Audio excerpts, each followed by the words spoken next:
Fox Sports. Texas Ranger fans are excited because they're in first place and they go for the three-game sweep over Tampa Bay this afternoon. It's all coming up next.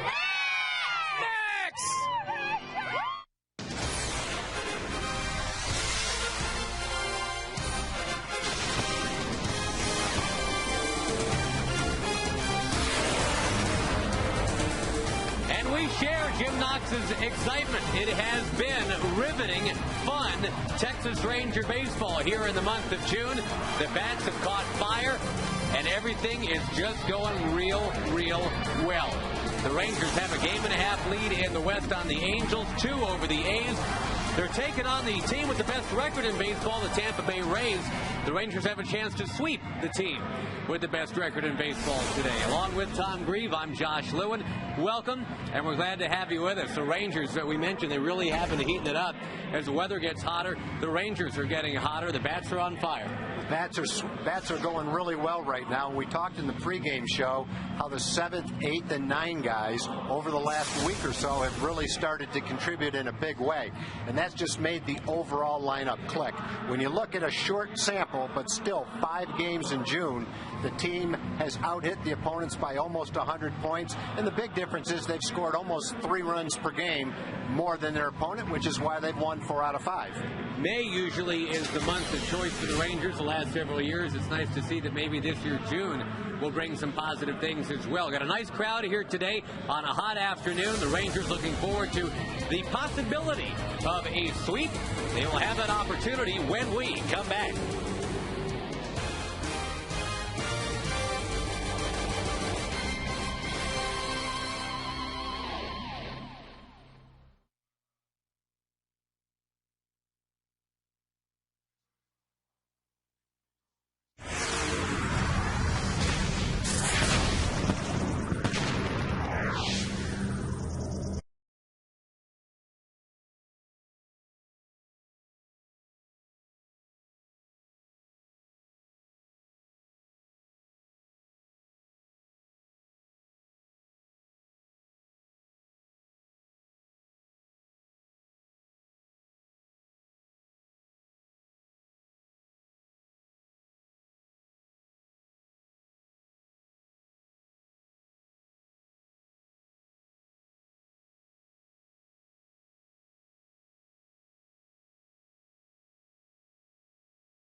Being brought to you by the Ford F-150. Check out the 2010 F-150 and drive one. Ford is the best in Texas. By Progressive. For a money-saving car insurance quote, call 1-800-PROGRESSIVE. By Jack in the Box. Try Jack's new grilled breakfast sandwich. And by Southwest Airlines. Go to southwest.com, grab your bag. It's on.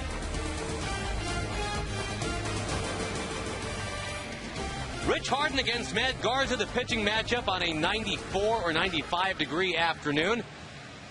And Rich, the king of the no decision. 3 wins, 1 loss, but 7 that have not gone one way or the other. And taking on a Tampa Bay team that's hungry to get it right here. The Rays had come into Arlington with a 21-6 road record, but here they are 0-2 in the great state of Texas. The Rays batting order, John Jaso, not really known as a leadoff type, but he's got really good plate discipline. They figure maybe he can work a walk or 2. He's at the top. Crawford, Longoria, and Zobrist. Pena, Shopik, and Sean Rodriguez. Reed Brignac and B.J. Upton rounded out for the team that still has the best overall record in baseball at 36-20. Rich Harden trying to tame that beast. The win-loss record is solid, 3-1. The ERA is up a little bit, 5.33. Hits per innings, pretty solid. Strikeouts, pretty solid. Walks are up. At home, he's been much better. 3 runs a game better than he has been on the road. And the key is the same for Rich every time he goes out there. Pound the strike zone, get ahead of the hitters, and try to keep his pitch count down. And his pitches per inning are almost 20 pitches per inning, and that needs to come down by 3 or 4 pitches. You saw that last note, his record against Tampa Bay, but he hasn't started against Tampa Bay in 5 years. This is top to bottom, 1 through 9, an entirely different set of guys than he's ever faced wearing a Tampa Bay uniform. That's a good-looking changeup right there. Rich's changeup in his last outing really wasn't up to par, and they actually put a lot of them in play. But when the changeup goes down that much, like that, they're not going to hit that pitch. They may be able to take it like Jaso just did, but you're certainly not going to hit it.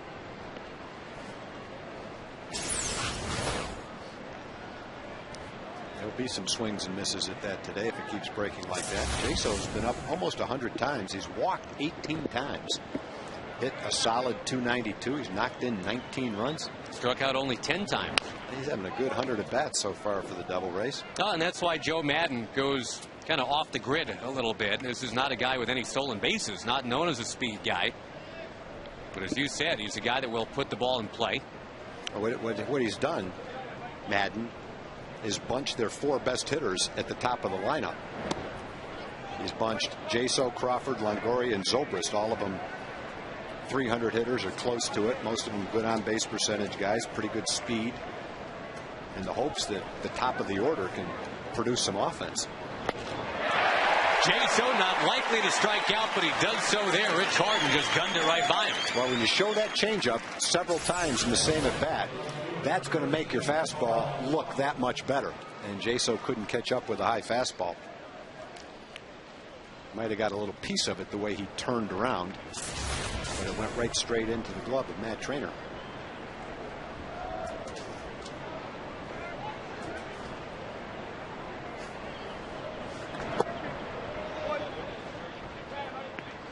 Carl Crawford is second in the league in runs scored. While a lot of these Tampa Bay guys are having down years offensively, Crawford is not. Well, 2 guys that are having down years that really need to come around for Tampa Bay, I think, to maintain the position they are in the AL East. And it's getting a lot tighter. New York, Boston, Toronto, all within 3.5 games. Boston and Toronto are playing great right now. What looked like a big lead, and was a big lead 3 weeks ago, is starting to disappear a little bit. And Carlos Pena, B.J. Upton, those 2 guys are going to have to start hitting a little bit for Tampa Bay to stay where they are. Oh, there's that great change up again. That's the best changeup that Rich has had in a couple of starts. That just makes everything that much better. They can't hit the changeup, and it makes his fastball look better.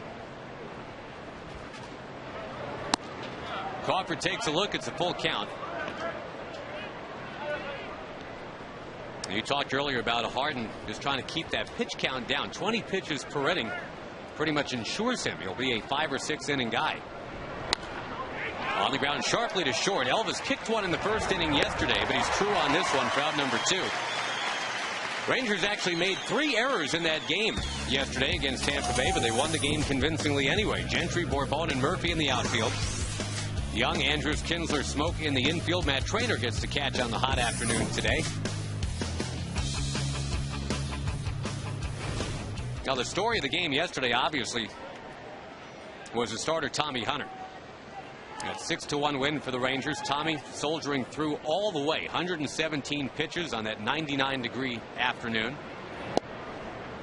His face started looking a bit like a tomato towards the end, but all he did was just keep throwing strikes. 76 strikes out of those 117 pitches.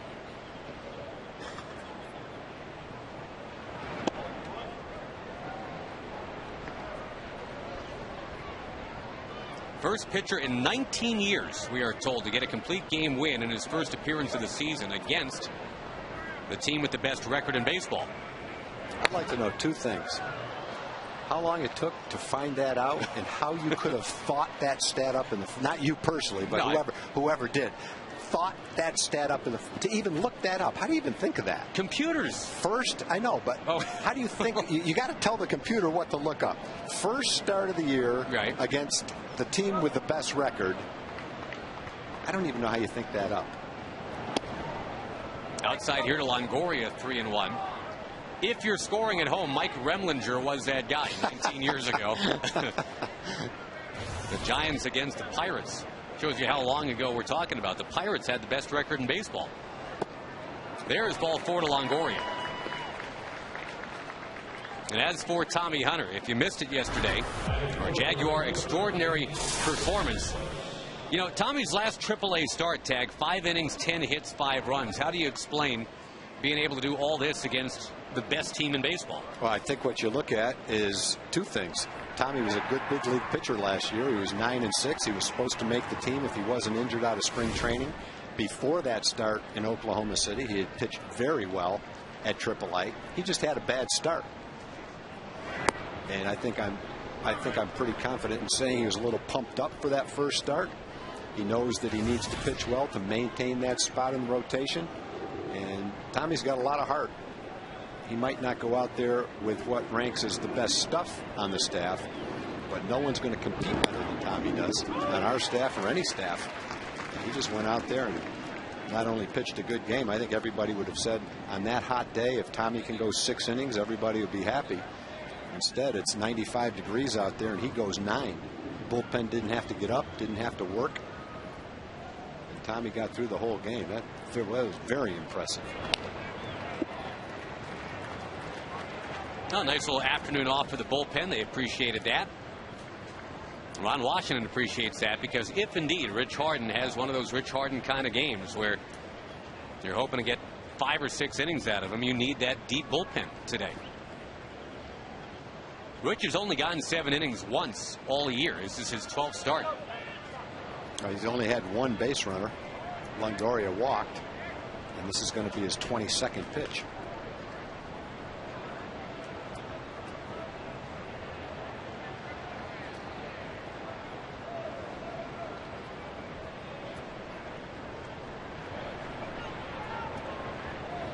After a complete game, you've got everybody in the bullpen ready for today's game. Towering pop-up. Kinsler charging in. He's going to take command here.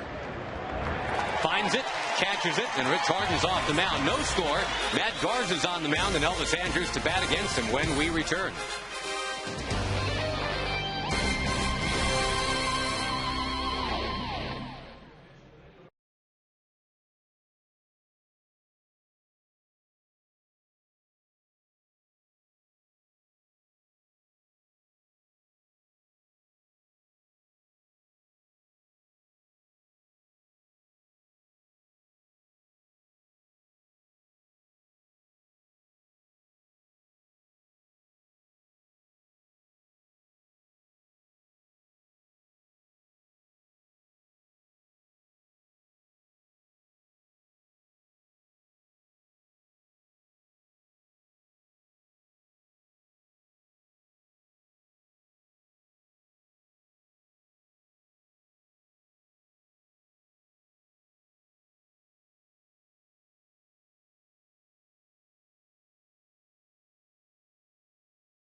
Ballpark, the Rangers about to bat against Matt Garza, who has an ERA of just 3.08. Tough guy on a warm day. Elvis Andrews will lead it off. We'll check the lineup top to bottom for you. Brought to you by Southwest. Young and Kinsler following Elvis, who has been an on-base machine ever since going to the top of the order. Vlad Guerrero DHing. Josh Hamilton out of the lineup, a cortisone shot in his knee. The knee has been kind of problematic off and on for him for about 4 weeks. And just wise to take a day off today.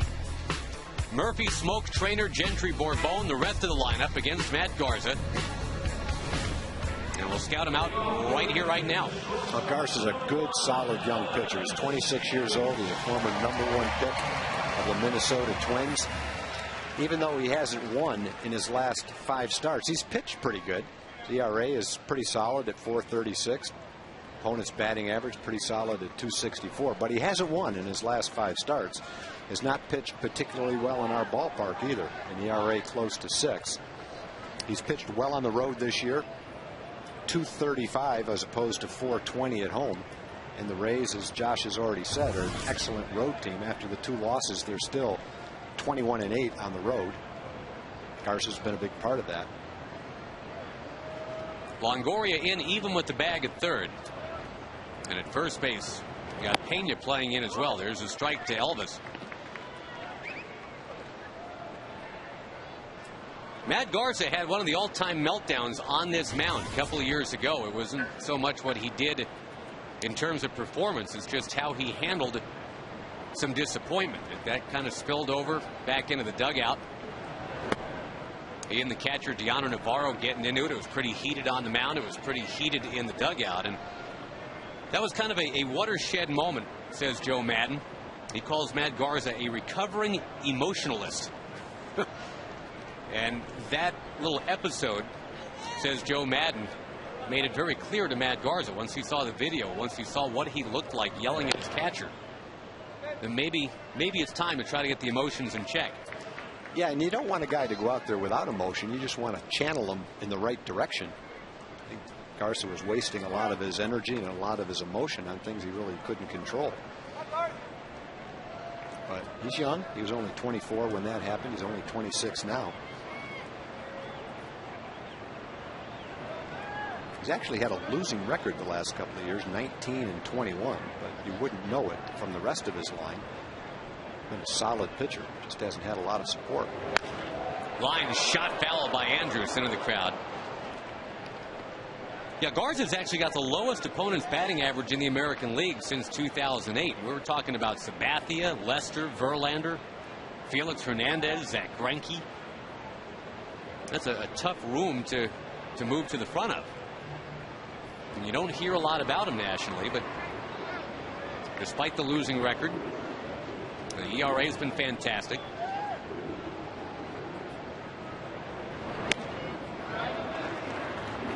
And as we've said this entire series, Tampa Bay is winning with pitching. Best ERA in the American League, and also kind of tying into that, the best record in the American League. Well, they have lost 8 of 12 recently.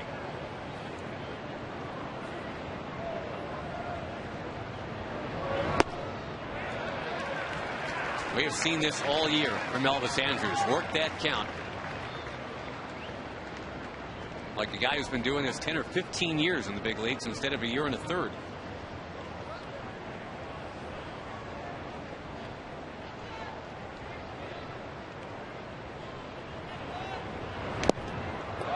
Fouls it off, and he's going to have another shot here before Michael Young comes up.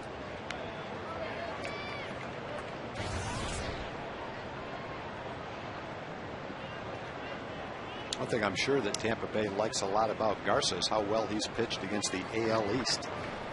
His ERA is 2.86. He's 21-12 against the AL East. And let's face it, that's the name of the game in the AL East, is winning games within your division. Garza wins out. It took a while, but he does get that strikeout. Michael Young to come up. Behind Matt Garza, Crawford, Upton, and Zobrist from the outfield. Longoria, Brignac, Rodriguez, and Pena in the infield. Jason Bartlett's on the DL, so that's why Brignac will get a kind of an extended look at short. Fort Worth native Kelly Shopik on, or part of, I should say, the battery here today. That's a good opportunity for Brignac. Bartlett had been struggling a little bit. His average is down. Still walking a lot. Good solid player who's off to a little bit of a slow start, though. 231 after 182 at bats. Now from the files of not off to a slow start, Michael Young.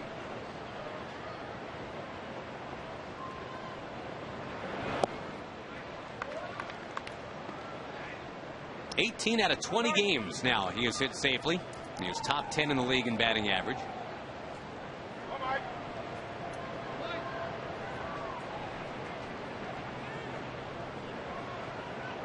Doing a lot of his finer work right here in this ballpark. The Rangers overall outstanding here at home at 20-9. Only once have they had a better home record through 29 games. That was the first playoff year of '96. Of course, there's not been a playoff year at all since 1999. Here we are, a little past the 1/3 mark of this season. There's a lot of positive energy pointing towards a return.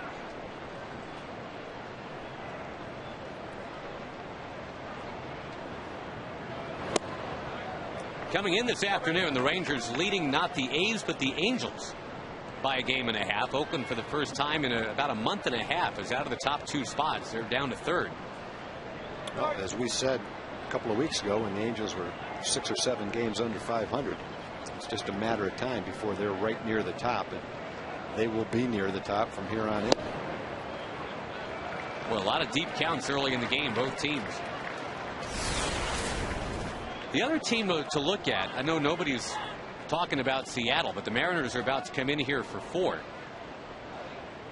And I'm sure they're aware that if they win 3 out of 4 or something like that, they're right back in this thing with plenty of time to go.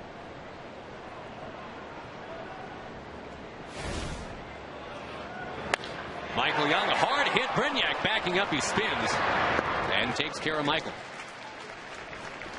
Well, so far the game has started out exactly the same for both teams.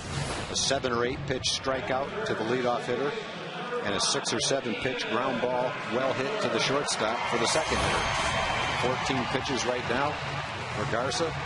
Rich Harden is in about the exact same spot with the same results. So if it holds true to form, here comes a walk.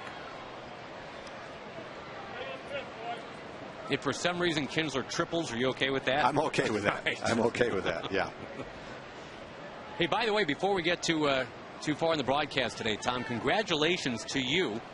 If you'll let me, some exciting news from my partner today. Tag is going to the Cape Cod League Hall of Fame. That's right. That's a huge honor for me. I think maybe the best summer I've ever had in baseball was right after high school when I spent the summer playing for the Chatham A's in the Cape Cod League, and it's a nice honor. I'm really looking forward to that, so thank you. A .416 batting average, as a matter of fact, and you got the call from the Hall. You got to go in November, I guess, to the ceremony. Yeah, I got nosed out for the batting championship by Tom Weir, who was the catcher on our team and unfortunately passed away a couple of years, and he's going to be inducted in the same ceremony, so that will make it even nicer. Inside corner here to Kinsler. So how much was the Cape Cod League really like that movie with Freddie Prinze Jr.? You know, someone asked me that the other day, and I haven't seen the movie, so I really can't tell you how close to that it is. I can just say that if you ever are in Cape Cod in the summertime and you have a chance to go to a game, go to the game, and then you'll know what everybody's talking about. You don't have to pay to get in. The players pass a hat around the stand. You can donate whatever you want. Half of what's collected is given away to a lucky fan and kind of a lucky number kind of thing. Like a 50-50 raffle? Yeah. The fields are not major league quality fields. They're essentially, high school, college type fields. Mostly college players. Occasionally there'll be a high school player that plays in it. And it's just an incredibly beautiful place to spend the summer. Kinsler rocks one into right field, a base hit. Nice job waiting on that off-speed pitch.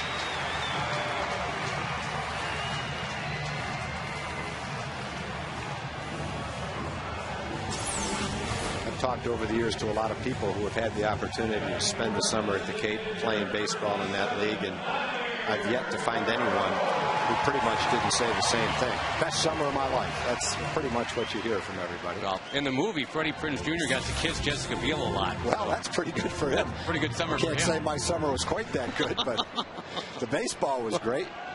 Yeah, Jessica was negative 11 years old, I believe, when you were there. Here is Vlad Guerrero. Pop one foul back in the crowd. That first pitch swing is something you come to expect from Vlad. Nice catch down there.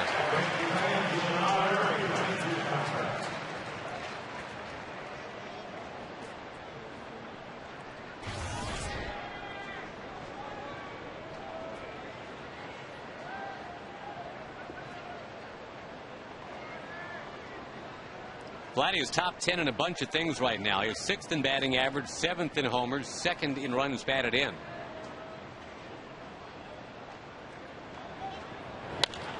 Strokes that one towards center. On the run, there is Upton, positioned very well. The Rangers get a hit from Kinsler on his T-shirt giveaway day, but they do not score.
Youth, right? That's right. Right now, we're gearing up for our fall 2010 school supply drive. We have a great golf tournament coming up in September at Sky Creek Ranch Golf Course in Keller. And we're just looking out for great volunteers and donations so we can keep running these great programs around the community. There you go. You see the information on the screen for those who want to help out. Go ahead and give them a call or check out the website. Arte, appreciate the time. Keep up the good work. Josh. Thank you, Arte. Thank you, Jim. Jim looks good in those sunglasses, doesn't he? Jim's in great shape. He always looks good. Carlos Pena against Rich Harden. Second inning begins with strike one.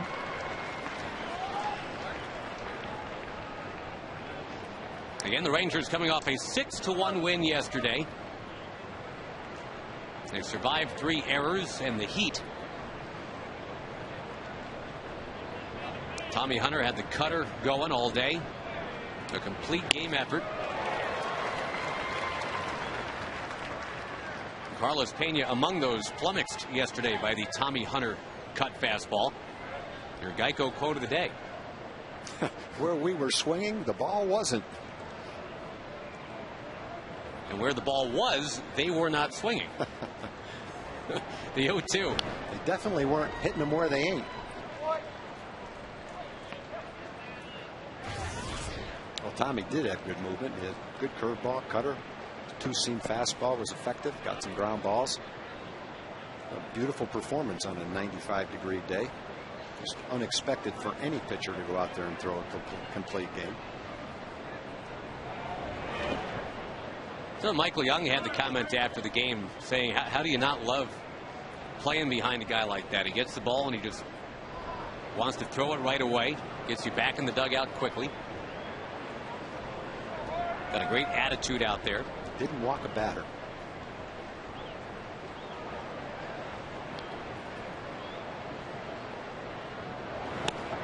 Got him. Carlos Pena leads the league in strikeouts.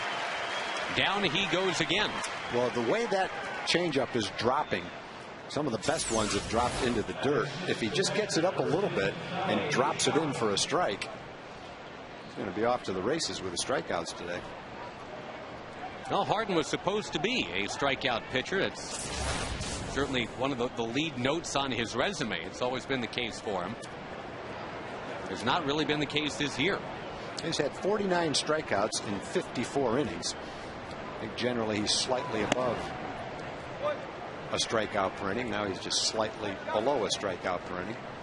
I think the biggest thing so far, one of the biggest things, is he's taken 11 straight starts, 12 now. He's been healthy.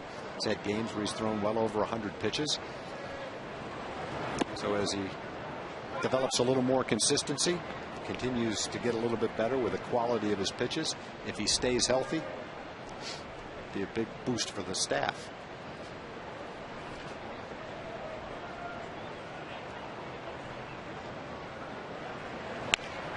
Swinging 2-0, Shopik, the Brewer High School product, grounds it foul.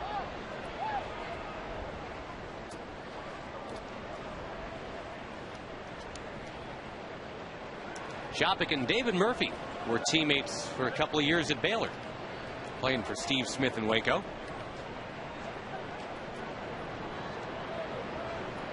David getting this extended playing time now with Nelson Cruz out.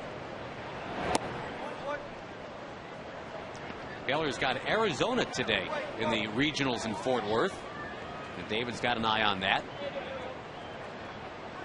Justin Smoke's college, South Carolina, is very much involved in their regional. They've got the Citadel, I believe, today. High fly ball going foul from Shopik. Well, TCU's in a pretty good spot over in that regional. In their home ballpark, they've won their first 2 games. The winner of the elimination game that you just mentioned plays TCU tonight, and they have to beat TCU tonight and then beat them again tomorrow. TCU's put together a top 10 national program in baseball. There's the walk to Shopik. So 2 walks and 2 strikeouts now for Harden. Only a couple of balls in play.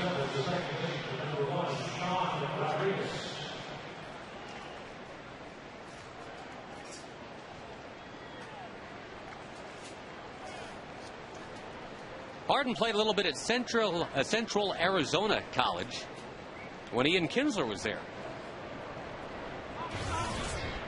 Teammates for basically a semester.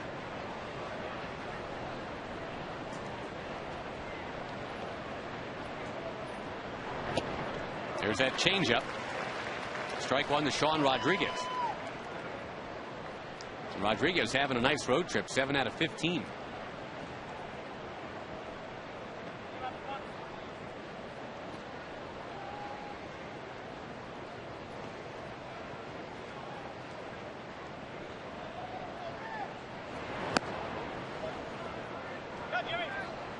We'll be checking scores all day today from around baseball. It's a full slate.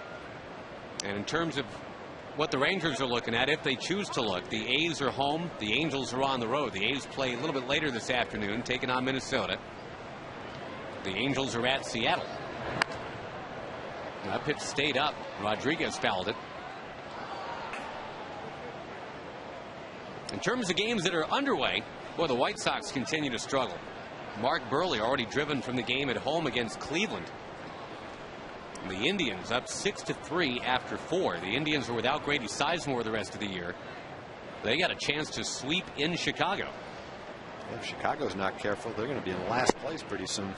They're only about a game ahead of Kansas City and Cleveland. Kansas City's playing a lot better. Yeah. Now the White Sox are 9 games under. The Cubs are 5 games under. So not a great run of baseball quite yet in the Windy City. At least the Blackhawks are in there. Rodriguez waves, couldn't get it. And Rich Harden now has 3 strikeouts. He has only faced 7 batters. Let's see what he gets him with. Like a fastball, a good one. On the outside corner. Rodriguez swung and missed at it.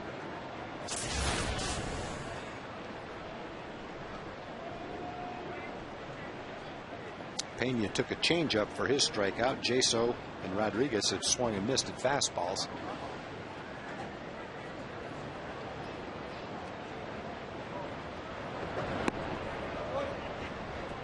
That one's down to Brignac. Got the Red Sox and the Orioles tied 2-2 in the 6th. And you almost, I mean, even if you don't care much about Baltimore at all, if you got any empathy at all, you're rooting for Baltimore to finally win a game here. They've lost 10 straight. Juan Samuel took over as the interim manager and promptly lost 11-0. Shades of what happened to Dave Tremblay when he took over. Remember, the Rangers beat the Orioles 30-3. Anytime the Orioles name a new manager, things go horribly wrong. Yeah, that's a tough doubleheader. You lose the first one 30-3 and then feel pretty good. Lose whatever it was, right. 9-2 in the second game. You feel like you played a close game. All right, guys, we made progress. Way to go. All right. Yeah, the Orioles right now, Tom, are on pace to have the fewest runs scored by an American League team since 1978. The Oakland A's that year. Well, every team has injuries. It's just some teams are less equipped to handle their injuries than others. But when Brian Roberts was hurt in spring training, that pretty much torpedoed the top of their order. Kevin Millwood still winless here on June 6th. Tough to win when your team doesn't score runs for you. Rip and a miss by Brignac. On 3-1, he took a pretty good cut. I think today's a perfect example of what we say a lot about Rich. Throw strikes and good things will happen. 2 base runners have both been walks. Runner goes, and that fly ball is headed into left. Gentry will put it away. And so far, so good for Rich Harden.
Baseball fans, Chevy is a proud sponsor of youth baseball programs throughout the state of Texas. If you'd like to learn more about Chevy's commitment to youth league baseball, go to ChevyTexasBaseball.com. And one of the great things the Rangers do here, and Chevy a big part of it, on Sunday afternoon, the kids take the field along with the players. You gotta love the Chevy logo on the eye black. Yeah. Can't beat that. Unless you're a competitor of Chevy, then you're not as big of a fan. But well, you do have an opportunity to present the same opportunity to the Rangers. That's right. David Murphy takes on the inside corner, strike one. Speaking of presentations, we've just been presented a lovely cherry chip cake with vanilla ice cream. This thing looks which so I good. can see a couple people are getting ready to sample. That's from the Thomas family of Arlington. Thank you very much, Thomas family. It won't be here when we're done. It'll be gone. It will. I am among those that you're referencing. I'm eyeballing this thing. Going to get the bite out of it. Well, first bite. You know what I'm kind of hoping for, and this is totally selfish here on my part. Somebody hits like a double in the alley, and then the crowd roars. And I know I got to just chomp on it without no one noticing. Well, yeah, just got to lay out for 10 seconds, you know, so the crowd can roar. I'm going right into the cake at that point.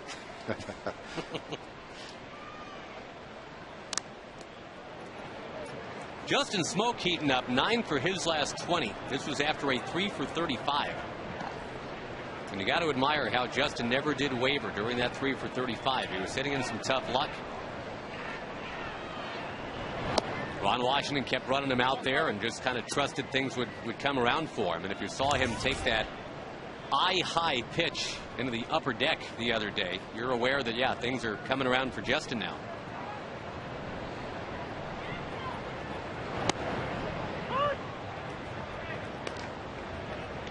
Back to the scores real quick. The Yankees are leading in Toronto 4-2 in the 8th, despite a Vernon Wells home run, number 15. The Yankees hot on the heels of these Tampa Bay Rays, 2 games out. The Yankees making do with a struggling Mark Teixeira, who had a 5 strikeout game up there in Toronto, and he's now hitting .212. Well, I can see Tex struggling because he's done that before at the beginning of the year, but not striking out 5 times. And not still struggling in June. Yeah, that seems to be a little bit of an alarming thing.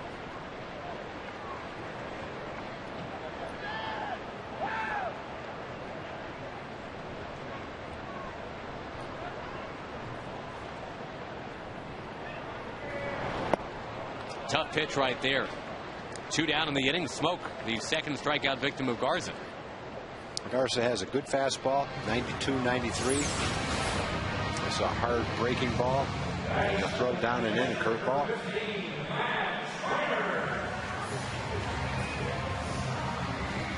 Got Elvis with a hard breaking ball, 3-2 strikeout in the first inning.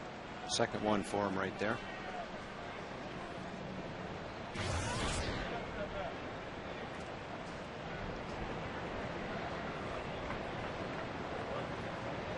Garza so far this season a .233 opponent's batting average, which is excellent. 27 walks, which averages out to less than 3 per 9 innings. That's solid. And 60 strikeouts in 76 innings. Solid. Trainer had showed bunt on that first one, got Longoria charging way in. He had been playing way back. And just giving the third baseman something to think about here. Finds himself behind 0-2. 94-mile-an-hour fastball from Garza. And Garza's a workhorse, too. 76 innings has come in at 1 less start than most of the leaders had. If he has pitches deep into this ball game, he'll be among the top 3 or 4 in innings pitched as well. No one in the league has 5 games with at least 8 innings and 2 runs or less. He's got 5 of those this year. No one else has that many. You could see Garza becoming an ace of a staff. Be a little more difficult on Tampa Bay's staff because of the competition you'd have for that with Neiman and Price, who we didn't see in this 3-game series. Both of them are off to fast starts as well. Yep, a couple of top 10 ERAs in the league. Garza, remember, started out with the Minnesota Twins. It was part of that Delman Young deal. The Rays ended up with Garza and Jason Bartlett. That now looks like a really good trade. At the time, it looked kind of even Steven. Well, the other side of it is it could end up being an even trade, too, because Delman Young, yeah. He's still only 22 or 23 years old. Hasn't really blossomed yet. But, boy, you watch him in batting practice and the tools that he has, he could still develop into the kind of player the Twins think he'll be. Garza's a college player coming out of the draft. A little bit further along when he signed. Delman Young was a high school kid. Yeah, Young's just 24 now. And the Twins 33-23. They'll take on the A's a little bit later today. You mentioned the Royals are playing better, Tom. They're leading Detroit 7-1 in the 7th. Jeremy Bonderman hit around a little bit today. I guess it's tomorrow that Armando Galarraga will go back to work. I saw a column today, I forget which paper it was in, suggesting that maybe Galarraga needs to somehow have a spot at the All-Star game, just to at least be introduced so that people can kind of see all that's right. There's that. I think they've already seen all that's right. The way that the umpire and the way that the pitcher handled that. I mean, to me, that's all that's right there. I don't know what else you have to see. There's that promotion, those All-Stars Among Us, I guess, that People Magazine is doing, people that make a difference and do the right thing, and I guess maybe tying it into that or something. The 3-2. Smashed to left by Matt Trainer. It is deep. It is gone for Matt Trainer.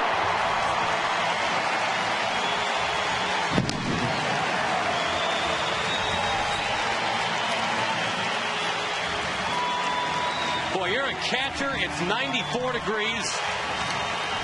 You are sweating. You are losing weight. You're battling up there now, and you're at bat. And you turn on a pitch like that, that's fantastic. The Rangers are getting solid play out of both of their catchers. Matt Trainer gets a fastball right down the middle of the plate, hits it out of the ballpark.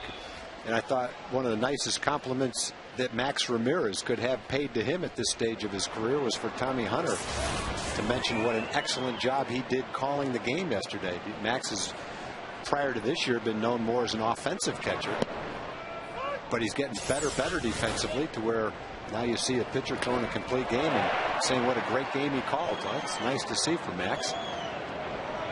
Both of them are getting some key hits, doing a good job behind the plate. While they weren't the two catchers that you thought you'd see at this stage of the season, they're two catchers that are getting the job done. Ron Washington's very happy with the play of both of them. Good opportunity for both of them, and they're taking advantage of it. Matt hitting his 4th of the year. As his wife, by the way, Misty May Trainer, is competing in Huntington Beach, California, as we speak, on that AVP volleyball tour. Got a big match today.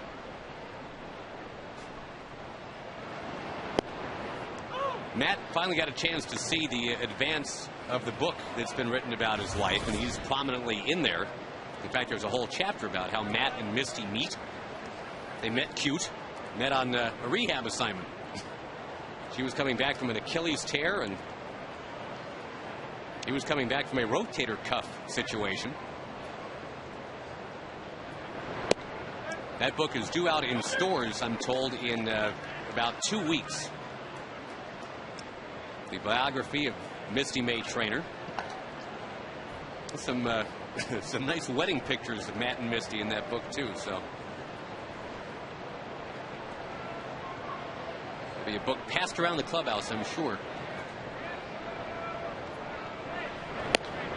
Rip and a miss by Gentry. Down he goes. But the Matt Trainer home run has the Rangers on top of Tampa Bay. It's 1-0 at the end of 2.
Minutes can save you 15% on car insurance.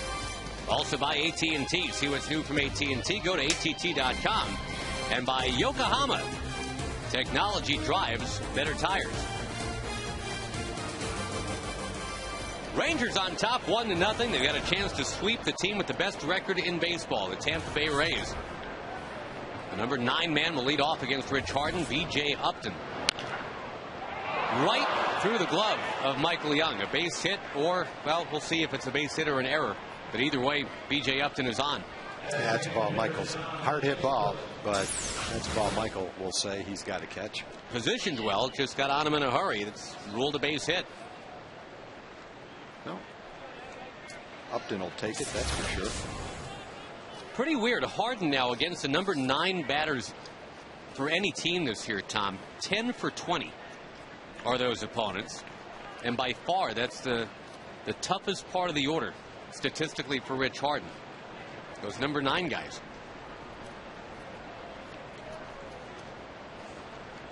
Upton with speed, pretty good lead. John Jaso takes ball 1.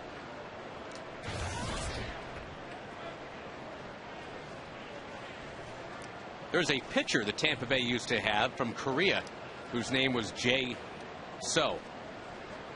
And it would have been possible had he stayed around that Jay So could have pitched to Jay So. Just spelled very differently.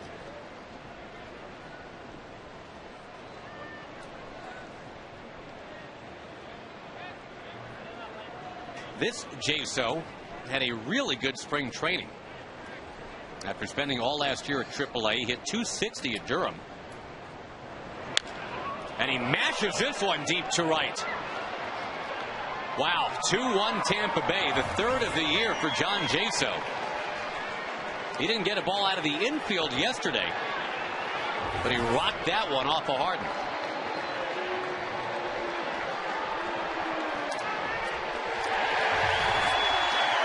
And the ball comes back now from deep in right field. Well, we mentioned he's an unconventional leadoff hitter in that he's never even stolen 4 bases in a minor league season. But he makes a lot of contact. He gets on base. Now, the guy in the league that he's probably the closest to is Derek Barton. Derek Barton was a catcher. Now he's a first baseman. He bats second for Oakland. He's a big on-base percentage guy. Walks a lot. Got some decent power. And so if you had to compare Jaso to someone, that's probably the guy I would pick at the top of the lineup.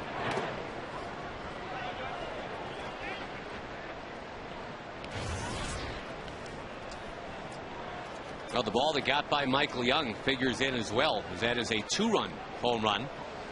Yeah, and you know, who knows, if Michael makes that play, which he will most of the time, then Rich is not pitching from the stretch. He's pitching from the windup. Jaso doesn't seem to see the exact same pitch. It might not even be the exact same count. And so it's entirely different. Crawford fouls it.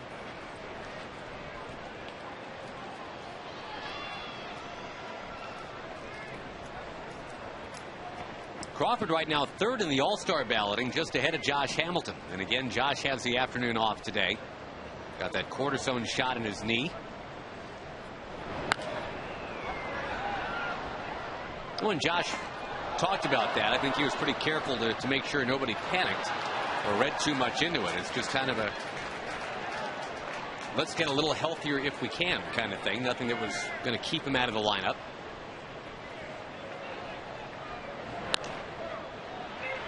In the foul ground, Michael Young is chasing, looking, got it. Sending Carl Crawford back to the dugout for out number 1.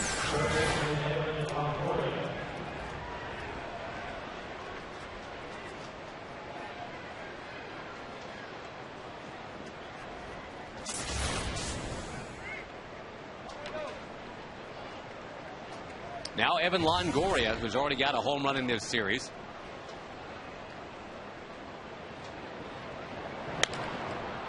Takes a cut, sends it toward shallow center. Andrews backing up, and he's got it.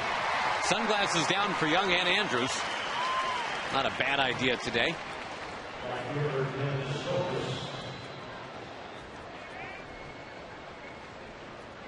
And the white uniforms are an advantage today, too, you would figure. Tampa Bay could have gone gray. They have gone navy.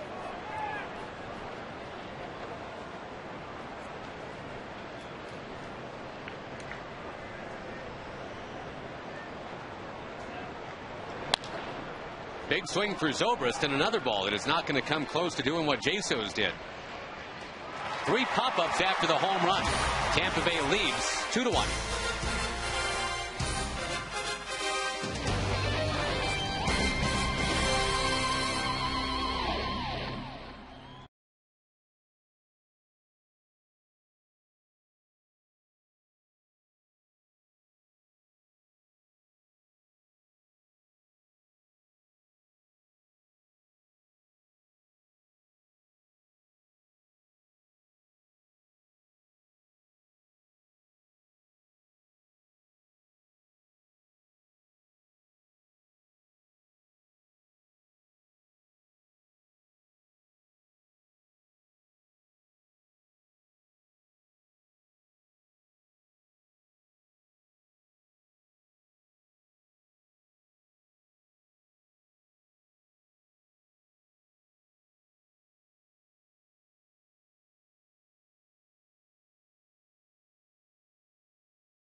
The All-Star game in Anaheim.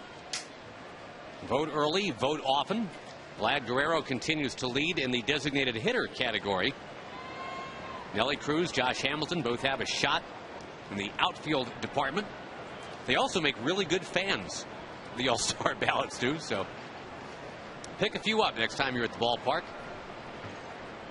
Get yourself a ballpoint pen or a key. Make sure there are no hanging chads. A strike to Julio Bourbon. That's one of the great joys, I think, of coming to the ballpark this time of year, is grabbing a handful of All-Star ballots and just poking those little holes out. I think it's fun for the kids, for sure. Feel like they participate in who goes to the All-Star game. Whoa, look out. Bourbon up the middle. Garza couldn't get it. Julio Bourbon, very quietly, in his last 25 games, Tom, is hitting .388. And that batting average has gone from 184 to about 260 now. Well, we've said all along, Bourbon has a chance to be an impact player at the top of the lineup. Right now, he's finding himself in the 9th spot. But if he gets hot there, it's like having a couple of guys at the top of the order to go with Elvis and Bourbon for Young, Kinsler, Guerrero, Cruz, the rest of the lineup. Take advantage of his speed. You have a couple of fast guys getting on base, but hitting back to back. That's can be a huge part of the offense.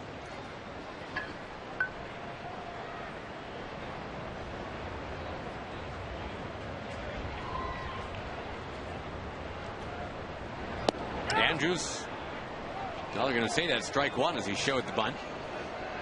Elvis leads in the American League in terms of sack bunts.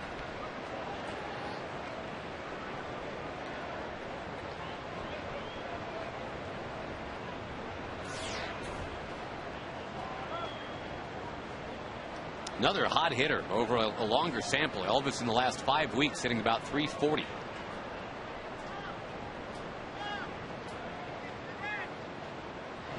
Looking to swing this time. Chops it to Longoria. Goes to second with it, and Elvis will simply replace Julio at first. Longoria always seems to be positioned very well. Well, he's playing in just in case the bunt is on, even with a bag, ready to charge. Has the ball hit to him on one hop. Slowly hit ball, no chance for double play. They weren't trying to get a double play, just trying to get that lead runner.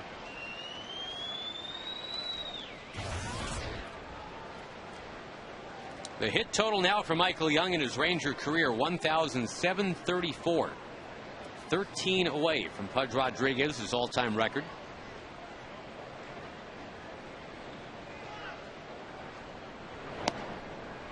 First one is ball one.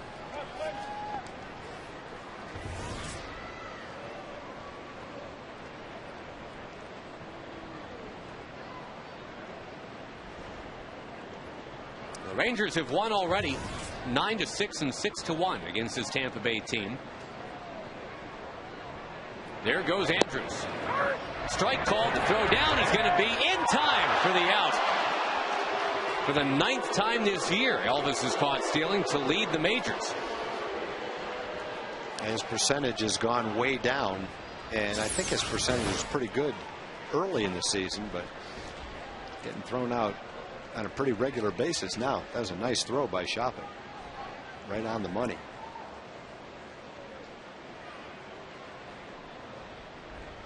Elvis reaching for the bag. Looked like he got the foot of the man who was going to be tagging him out. So the base is clear now.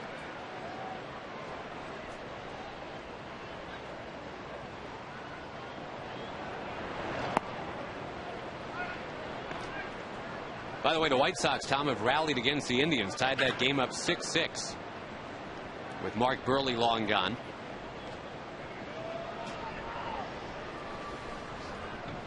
Yankees and Blue Jays now in the 9th. New York up 4-3.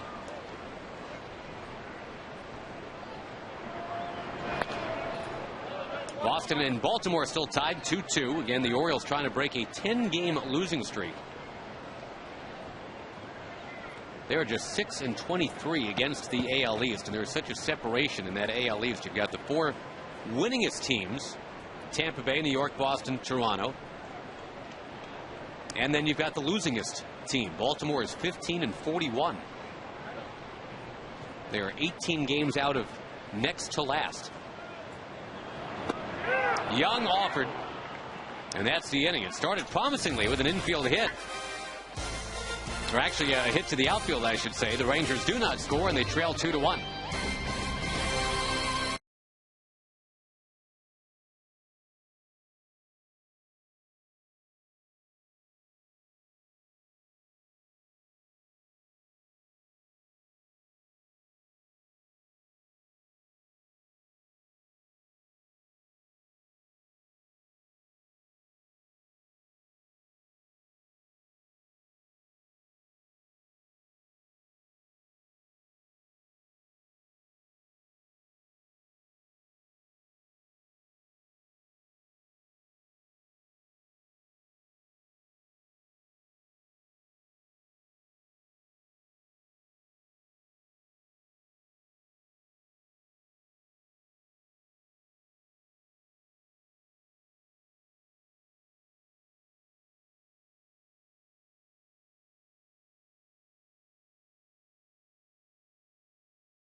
Question today brought to you by AT&T.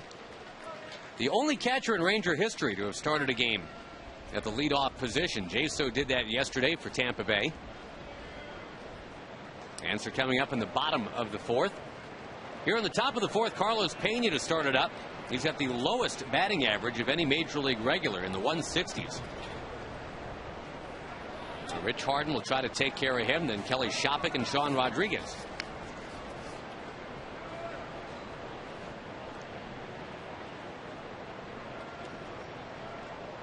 The native Canadian, Mr. Harden. There's Pena trying to bunt. Boy, there's a slugging first baseman. Just trying anything he can do to get on base. It doesn't take much of a bunt for him to beat it out. Michael's way back and over toward shortstop. Let him try all he wants. It's not something he practices very much, that's for sure.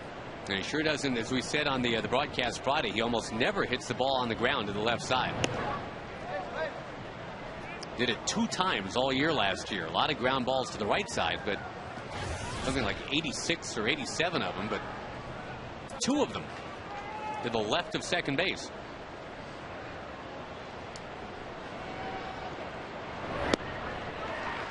Now Harden with that fastball changeup combo was able to strike out Pena in the second inning.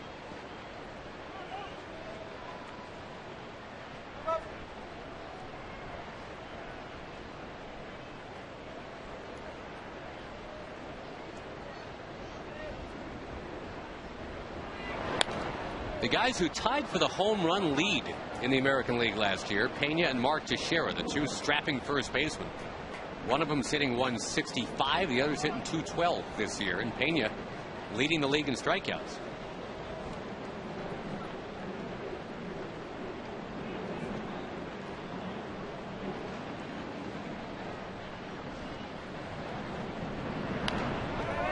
Foul back.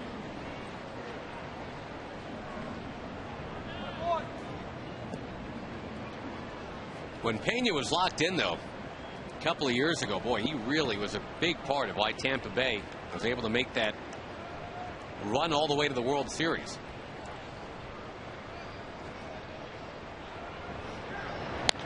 Tag to right field. He got around on that one. Murphy going back, looks up, it's gone.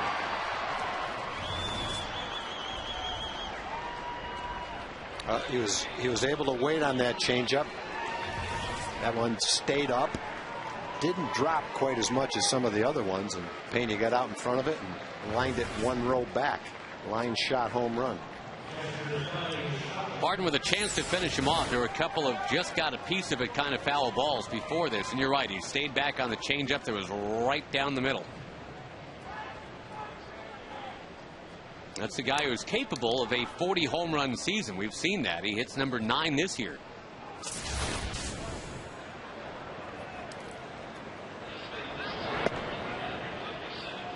A 357-footer. That's not one of the longer ones he'll hit.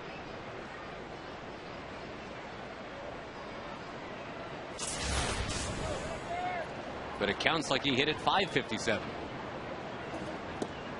Shopik up over top.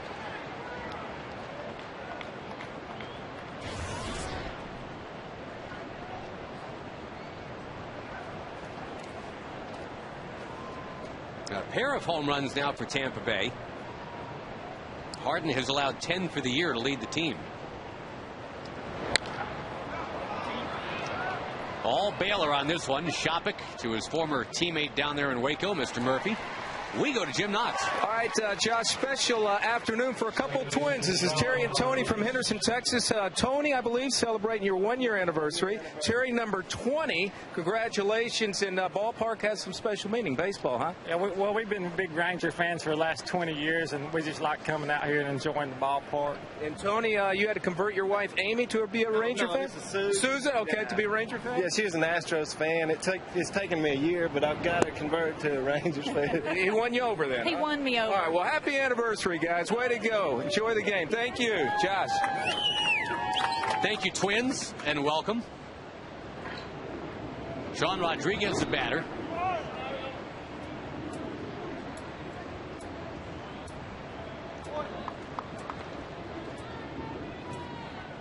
Been a while since we've had baseball playing twins. Again, since the Negroes, I guess, huh? Phil and Joe. Were they twins or no? One was older than the other. Yeah, I don't think they were twins. No.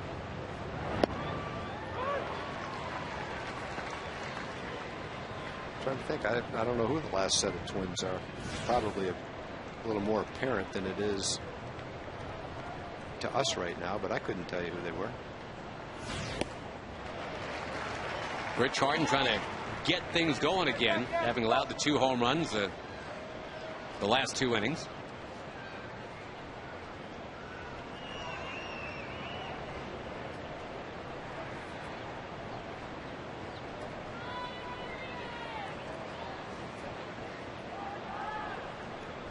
There were pitchers, the Mims, Mark Mims and Mike Mims. I think at least one of them made the majors, maybe both. They were identical twins. There's Harden getting it done, changeup. 2 down in the inning, and Brignac coming up.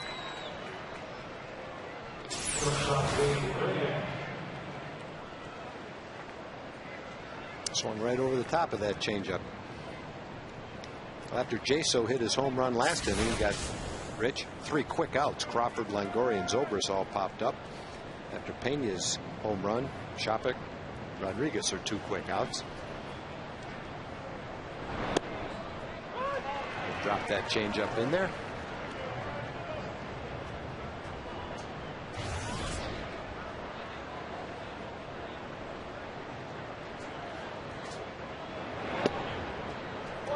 Just to finish up on the Twins thing, you know, I knew this was killing me. I knew there was a Ranger with a twin connection. That's Dustin Nippert. Dustin's got an identical twin, Derek, who was a 36th round pick, I think, of the Diamondbacks. Dustin obviously has made it in the majors, but Derek never did. Derek is retired now. It could have led to all kinds of shenanigans, son. Just, you know, swap uniforms, that kind of thing. 1-2 to Brignac is fouled. The one year I played with the Cardinals, Will McEnany was one of our relief pitchers, and he had a twin brother who actually, before the game started in spring training, came to a spring training day dressed in his brother's uniform, right? And nobody knew the difference. That's how close they were. Down 2 low to Brignac.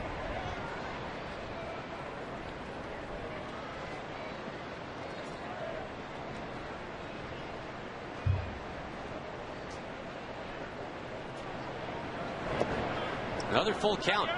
This one to Brignac.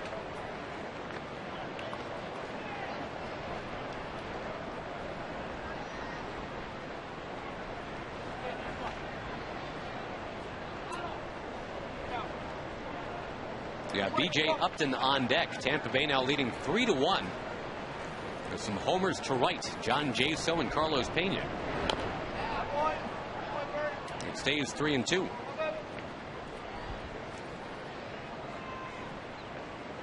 Hey, somewhere out there tagged, there's somebody that looks exactly like that, just like Dustin Nippert.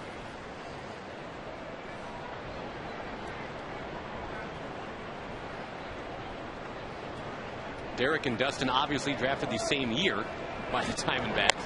That ball tagged on 3-2. It's foul.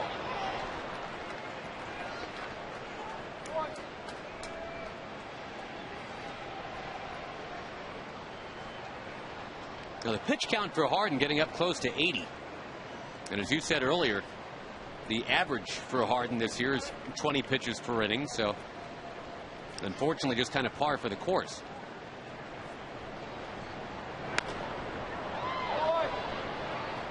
And this is what fluffs up a lot of those pitch counts. A lot of 2-strike foul balls. Harden trying to come up with that finishing pitch.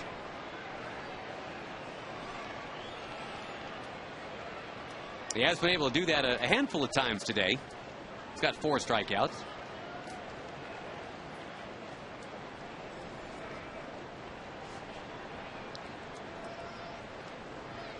To the rookie Brignac. That's another foul.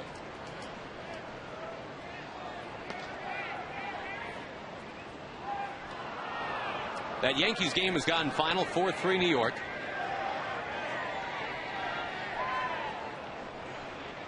Twins and A's are now underway. No score in the first inning. Angels and Mariners, same deal.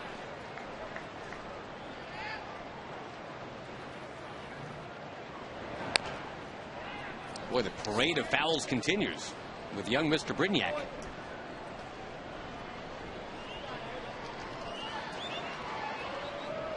Louisiana native is Reed Brignac, St. Amant High School.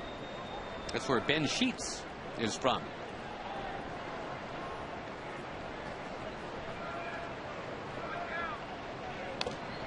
Boy, oh boy. Again, looking for that finishing touch.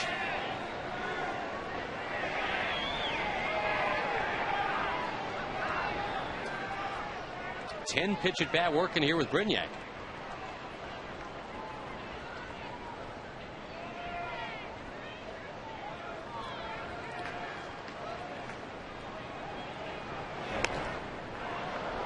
How do you feel about another one, Tag? You want to see one more? Well, I want to see Rich get him out. So, a lot of pitches in the top of the strike zone right there. See a 14th pitch of this AB.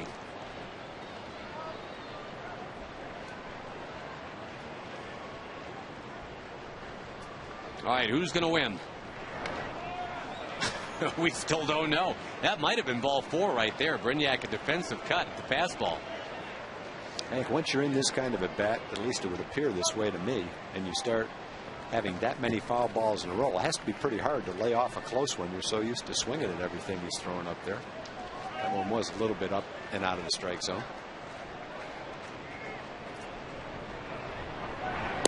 Taken, he struck him out. He finally let one go by. And Harden's finally out of the inning. 3-1 Tampa Bay. Bottom of the 4th coming up.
The Rangers did that. They did it with Gerald Laird.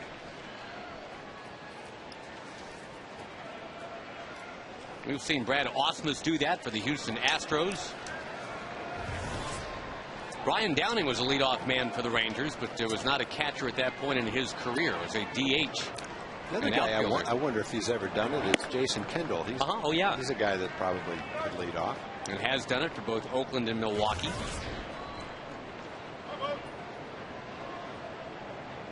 3-4-5 in the order for the Rangers against the tough Matt Garza. They have a home run for Matt Trainer today for the only run. Tom, before we leave the subject of twins in baseball, sorry that we wandered onto that in the first place, but now that we have one fairly obvious one that I forgot, somebody just reminded me, the Cansecos. Yeah. Ozzie Canseco was... They really had a resemblance to each other. One became moderately more famous than the other. Ozzie must not have used the same vitamins that Jose chose to use. There, you got a bad dose. And he didn't write a book. And I don't believe he's been on reality TV shows either.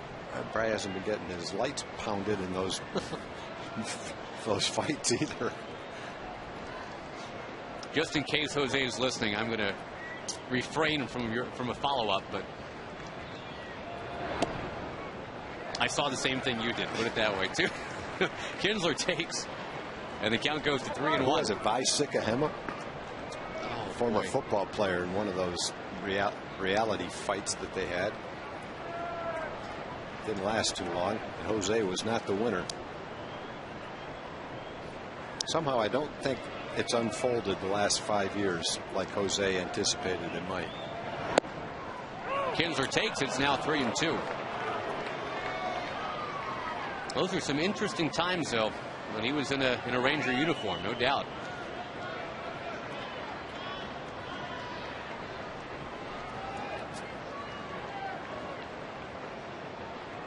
Early 90s, right? 92, maybe 92, 94, I guess.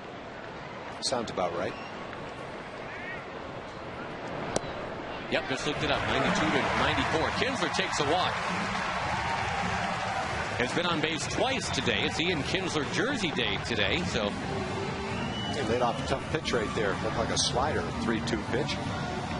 Ian worked the count, got the walk, get that leadoff hitter on, got the middle of the order guys coming up, down by 2.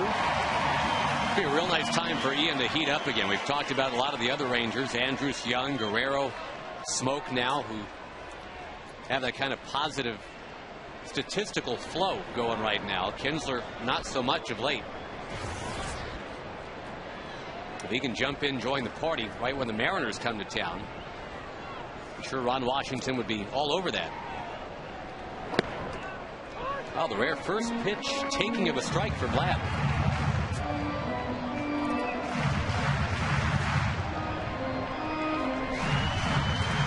Vladdy's got a dozen home runs already. Most of those right here at home. He had a 15 home run season last year for the Angels. Already at 12 here in 2010. In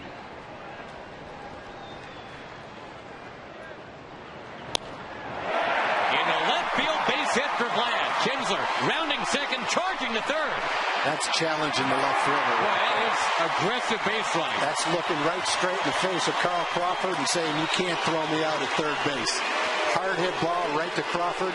I can't imagine Crawford thought Ian was going to go to third base on that ball. He really didn't do anything wrong, but he didn't charge it. I don't think he came up throwing quickly. I think he assumed Ian would stay right at second base. Ball's right in front of him.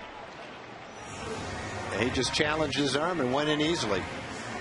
And you look at the at-bat for Vlad. He took a fastball, pretty good pitch to hit, and then hit a pitcher's pitch all the way, a nasty slider down and away. Not only hit it, he ripped it. Ian never thought twice. I think he figured that where Crawford fielded that ball in barely deep left field, can't throw me out. And Crawford actually leads the American League in outfield assists. He's got a half a dozen of them, but you're right, the way he went after that ball, Ian just figured he's not going to get me. Yeah, and he didn't loaf. He didn't really do anything wrong. I just don't think he anticipated Ian was going to go to third base. He fielded it nicely, threw it in nicely, just didn't get it there in time. So now the Rangers with a great chance here. Runners at the corners and nobody out. Yeah, that's more of Ian's base running than Crawford's fielding. Crawford's a good fielder. That's why it was kind of exciting to see Ian challenge him and make the play on that.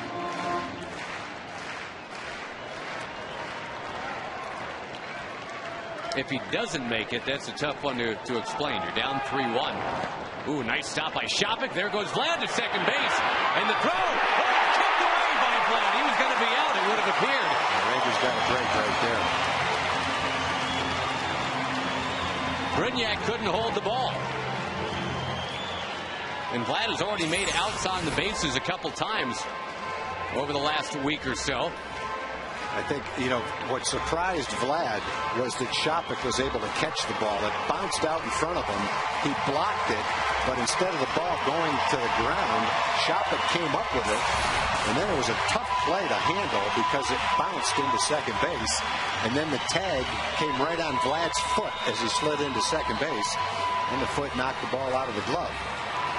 Great place for David. Infield back on the right side. Ground ball, scores a run, and moves Vlad to third base with one out. That's the ideal situation. Zobrist very shallow in right field. I don't think I've seen a right fielder play David that shallow in right field. The ball usually carries pretty well to right field. And he's playing in right field like you'd play a right-handed hitter without power who hits the ball to the opposite field.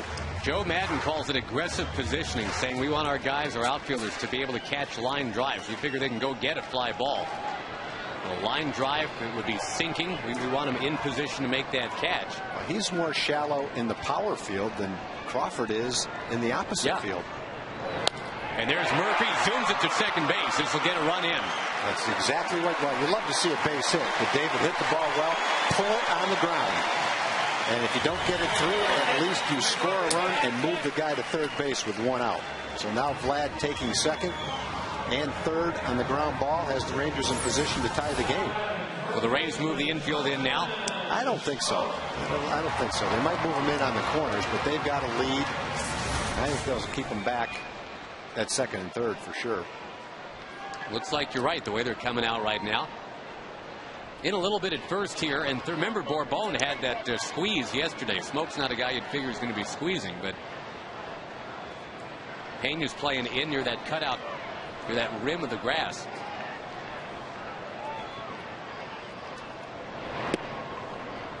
Strike one to Smoke.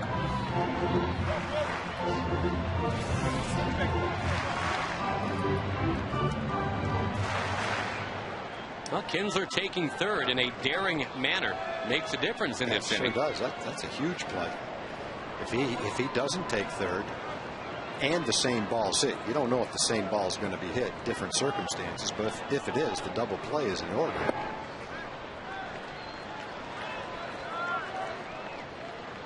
Vlad Guerrero, the tying man at third now.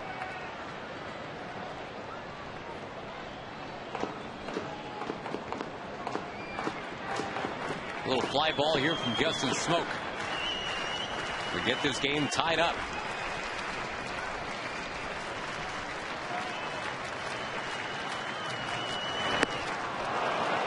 Wails away at it. He's down 1-2. Remember, Smoke didn't get here until the very end of April. He is still on this list.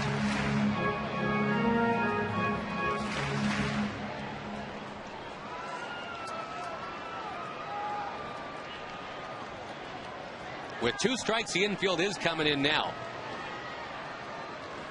Within a few steps of that infield grass. A fly ball, but it's going to end up into the crowd on that third base side. Probably about 25,000 here today on a warm Sunday afternoon. Rangers lost quite a bit at the gate yesterday because of the game being played in the daytime, but they did gain some national publicity and consciousness. The game being carried to a lot of the country yesterday on Fox.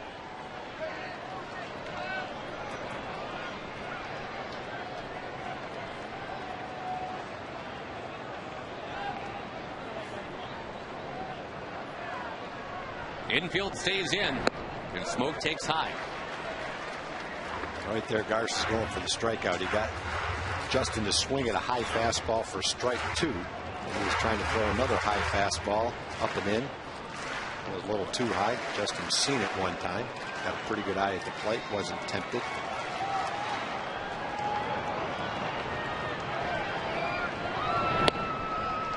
Trainer on deck. It's now 3-2.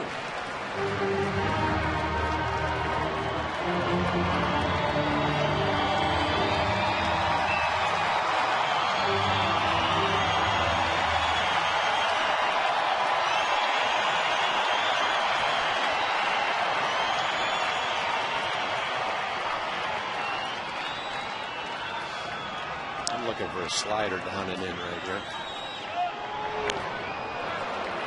There was, didn't get it quite down as much. He struck Justin out the first time up with that pitch, only it was much more down and a little bit more in. Justin's able to get a little bit of a piece of that to hang tough.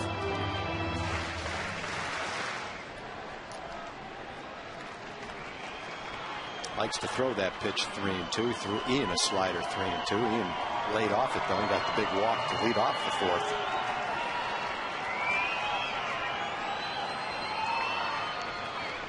Payoff pitch once again from Garza to Smoke. On the ground, runner coming home. Pena firing flat, sliding out at home plate.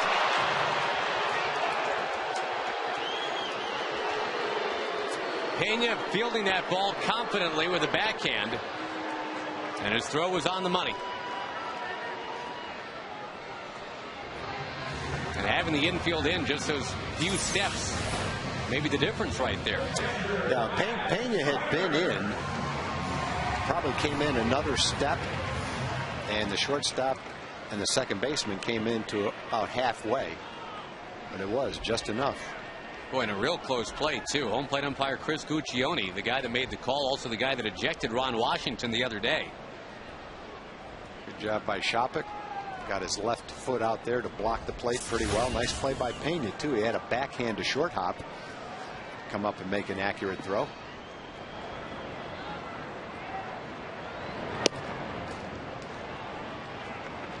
Well, Trainer will try to salvage it now. He had the home run in the second inning.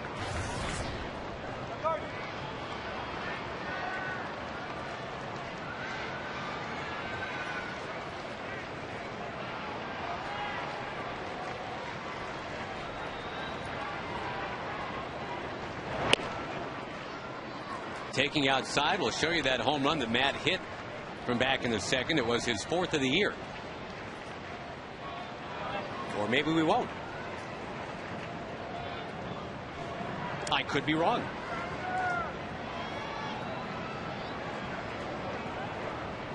I predict we still get it.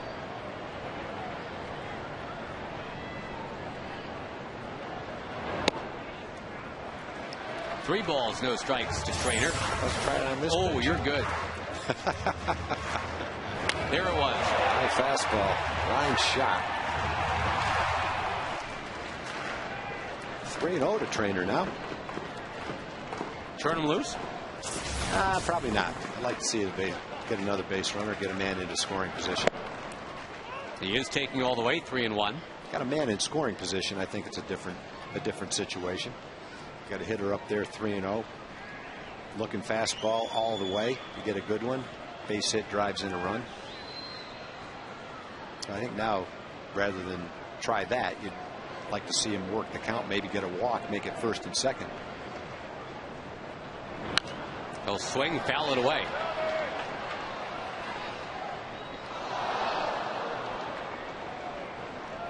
One of those ricochet foul balls.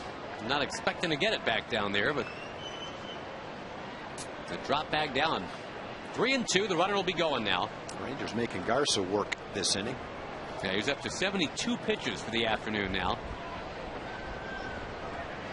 Close to 20 of those, more than 20 of those in this inning.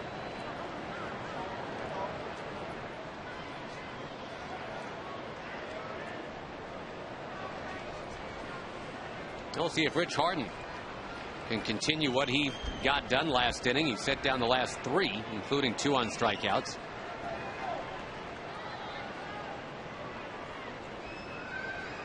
There goes Smoke, and Trainer takes ball 4. Gentry coming up. Got the Jim Hickey pitching coach visit now. Joe Madden dispenses Hickey to the mound. Folks, you can join us on Wednesday night, Rangers and the Mariners, dollar hot dog night, also a Dr. Pepper autograph Wednesday. Rangers players and coaches signing autographs for kids 13 and under out in the concourse from 5:30 to 6. Call right now for your tickets, 972 Rangers, or go to TexasRangers.com. Hope to see you and your friends and your family here. Tomorrow night, Scott Feldman against Cliff Lee. A 7:05 first pitch. The Mariners have to come all the way from out west. They're winning, by the way, 3-1 after 1 against the Angels today.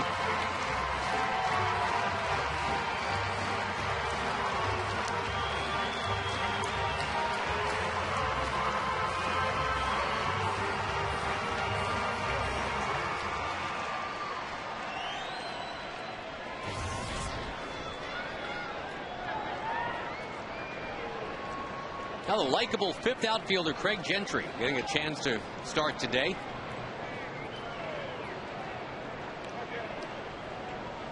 Native of Western Arkansas, and a lot of times has friends and family drive in to see him.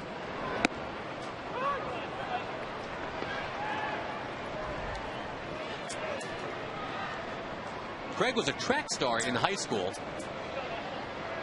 You watch him play baseball, you can understand that. Definitely. Got excellent tools. Throwing, running right at the top of the charts. A fly ball left field off the bat of Gentry. Didn't quite get it, though. Crawford will make the catch. The Rangers strand a couple, having scored one. 3-2 Tampa Bay at the end of 4.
For Tampa Bay as Rich Harden continues on the mound, and Steve Busby will join us for a little while talking about little Tampa Bay Rays Texas Ranger baseball, and you'll see Buzz after the game as part of Rangers Live. Your thoughts about Rich Harden? Obviously the 2 home run balls are the things that have hurt him. Well, yeah, and Josh, I don't think you mind, though. Obviously you mind a 2-run home run, but I think what Rich has done today better than I've seen him do in the recent past anyway is get ahead of hitters. He's done that much better. He's done it with an off-speed pitch, which it hasn't been his strong suit. He doesn't really throw a curveball as such. He relies on that changeup or off-speed slider, whatever you want to call it. And typically the best effect he has with that is to throw it out of the strike zone. But he's been able to use that to pretty good effect today to get ahead with guys. Unable to finish off a couple other guys, although he finally did get Reed Brignac after a 15-pitch mini-series there in the 4th inning. And that really is what's run his pitch total up a little bit. He's up at 85 right now, but you take that out, cut that in half anyway, and you've got a decent pitch total. How frustrating is that, Buzz, on a hot day like today? You got a rookie up there in Reed Brignac, and you just can't finish him off. Yeah, it's difficult. I guess there are a bunch of different ways to go about changing that, but it is frustrating. That ball whacked in the left by Upton. Another thing that's frustrating for Harden got to be, because I know it is in this booth anyway, the number 9 hitters continue to just sizzle against Harden. Is there any explanation for that, Buzz, or is it too short of a sample to draw any conclusion? Well, normally you'd say a lack of focus on the pitcher's part. You get down to the bottom of the order, you kind of ease up a little bit on mentally anyway. But what I see Rich doing is throwing some balls pretty much in the middle of the plate to these guys that are getting whacked. And don't forget, Upton is the kind of guy that can lead off for you when things are going well, or be the number 2 hitter when things are going well, because he's a very good hitter, not your typical number 9 man. Number 9 guys are now 11 for 21 for the year against Harden. Now here's Jaso, homered against him in the 3rd. Jumps at this one. He's known for being a patient hitter, but not this time. Andrews, he dropped it. Everybody's safe. That one looked like trouble right off the bat. You had the glare of the sun. You had to negotiate the mound. And Elvis trying to make that basket catch. It just fell away. Yeah, I don't think the sun bothered him. He's got the sunglasses on, but the mound definitely did. Right as the ball was reaching his glove, he had to navigate going over the mound. And that's what caused him to go for the basket catch, to keep his balance as much as anything, rather than putting his hands over his head to catch the ball like he might have. Ball's coming down right here. He trips just a little bit on the mound, just enough to throw him off.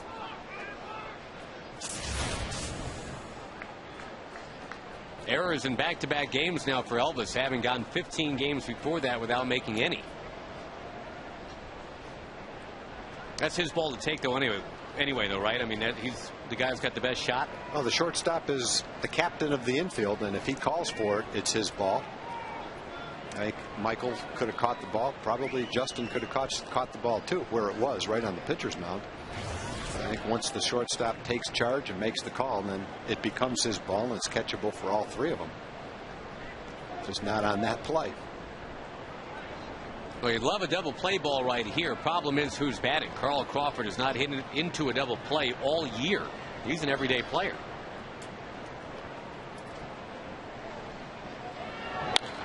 Slashing that one towards center. Bourbon gliding over, and he's got it. Boy, the Rays doing some first pitch swinging now. That throw trickling in, and Upton moving to 3rd. So runners at the corners for the very tough Evan Longoria. And here, I guess, is where you really want that double play. But you guys played in some sunny games in Kansas City, especially on the turf, where that turf was warm. Did you like pitching in the day game on a bright sunny day? No, not too much. No, not too much. We put the thermometer, Tom, on the turf one day up there, a Sunday afternoon game. The thermometer went up to 140 and broke. Yes, looked like a cartoon thermometer with all the stuff spewing out of the top. It was hot. I can remember coming off the field one time in Kansas City and going right straight to the ammonia water and sticking both shoes right in it. I didn't care how much it made your spikes get weighted down, but it's either that or having a burn off. Yeah. You could feel it on your feet, huh? Right up through the middle of your spikes. That turf was really hot. That's why it's warm out today, but you're playing on grass. It's an entirely different ball game. So you have to be pretty impressed with Tommy Hunter yesterday. Oh, man. He was something special yesterday. And I guess I shouldn't put the caveat yesterday in there. Tommy, and I don't think Wash was overstating. He said that's what we expected of him. You kind of get used to that kind of a performance from Tommy Hunter, gritty, workmanlike performance, and to say that he gave the Rangers exactly what they needed, I think, might be an understatement. The bullpen sure needed it. Nice stop by Trainer, and yeah, I mean, I think it's appropriate to point out, or just to remind everybody, Tommy Hunter has been there, done that. And had it not been for that rib cage pull late in spring training, he was going in as a number 4 starter this year. Right. But it just happened to be his first major league start of the year. Longoria, did he go? Yes, he did. And the count 2-2. I was asking Tag about this earlier, Buzz, just to try to figure out how Tommy Hunter could have struggled as he did in AAA 2 of his last 3 starts, and then be facing the first place team in the American League and just mow them down. Is it adrenaline? Is it? Well, I don't know if there's any answer for that, Josh. I'm sure he pitched better than he had. Well, there's Longoria into left field, wiping out between second and third. They've got a shot here, going to third base and tagging out a very embarrassed John Jaso, only after it becomes 4-2. Jaso just did a pratfall about 15 feet off the bag at second base. He was just laid out in no man's land. Rangers get a huge break there. Right, he was going to be out by 20 feet anyway, whether he fell down or not. Gentry's got a great arm in left field. Gee, so I'm not sure what he's thinking right here, trying to go to third base. But he probably had a better chance falling down and trying to beat Ian's throw to third base than he would have had trying to beat Gentry's throw. He was going to be out by 15 feet anyway. Boy, he did the full-on Chevy Chase right there, boy. Rangers will take it. Out number 2, a 4-2 game now, and the batter is Ben Zobrist. Anyway, back to Hunter just to finish up. Yeah. I guess the bottom line is you're just happy he was able to do that when it mattered. Yeah, and if you pitch that way at AAA, you're going to win anywhere you pitch. I think if you throw the way he did yesterday. But good to see him do that, and that's kind of refreshing. I think a guy just went out there and took command of the game and said, here's what I've got. Here's what I have to do. Now let's see if you can knock me off the hill. And Tampa Bay said, nope, we can't do it. Derek Holland going on the DL. That's why Tommy Hunter was asked to make that start.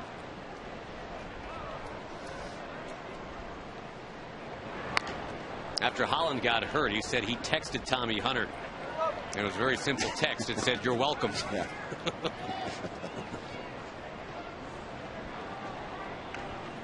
And from what we hear, it's nothing too serious with Holland, right? I mean, he should be able to bounce back fairly soon, you hope. Yeah, you would hope so. Anytime I think most of the time you're overly cautious now with rotator cuff inflammation, and wisely so. You got a lot of money invested in these guys. You don't want to see somebody ruin their career necessarily. But they're able to, with the diagnostic techniques now, they're able to catch it really early in the process, so that if there is a mechanical change that has to be made, it can be made, and not under the pressure of having to pitch in ball games too.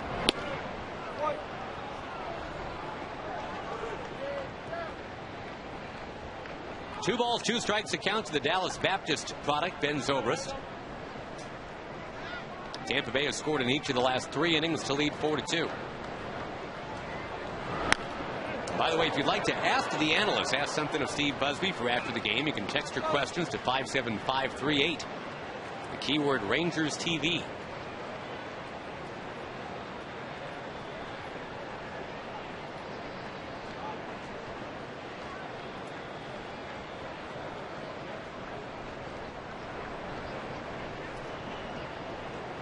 Harden about to throw his 100th pitch on this warm afternoon.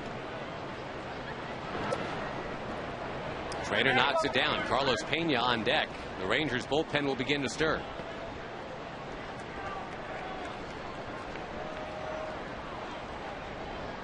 Tom was talking about it before the game, Buzz. It's 20 pitches per inning on average for Harden, and he's doing exactly that today. Yeah, and it's I guess you can talk about the one long at bat, but it seems like it's been the case for Rich Harden. He has not been able to really get the pitch count down effectively. And I think part of it, Josh, is what you were talking about, not being able to put guys away, the foul balls, and go from 0-2 to 3-2 and things like that. And it's Dustin Nippert out there in right center field, but it's frustrating. It's frustrating for everybody that's playing behind Rich Harden. Sure. And I know at times it's got to be frustrating for Rich Harden himself, but if Mike Maddox could come up with a solution, it would have been passed along already. And it was stark yesterday how few long at-bats there were in long innings with Tommy Hunter. He never faced more than 4 batters in any inning.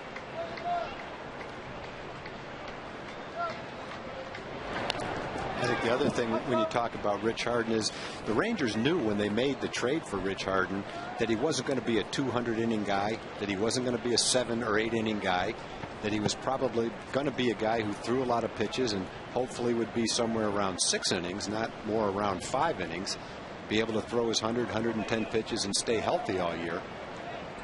So I don't think it comes as a total shock that he hasn't been a guy who pitches deep into ball games, because really he never has been. Right here's a 9-pitch at bat with a bunch of foul balls in this one. I think 5 foul balls here with Zobrist. He's popped out to Kinsler a couple times.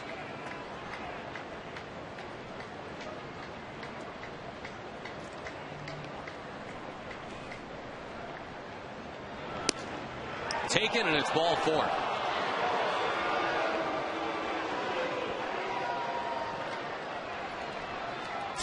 3 walks today for Harden, and that too is kind of about what you'd expect. 3 walks in 5 innings.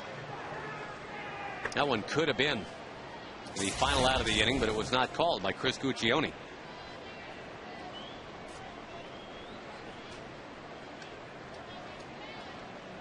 Now, Pena's going to be the batter, and I think Buzz waited well on a changeup last inning, had just enough to put it into the first row.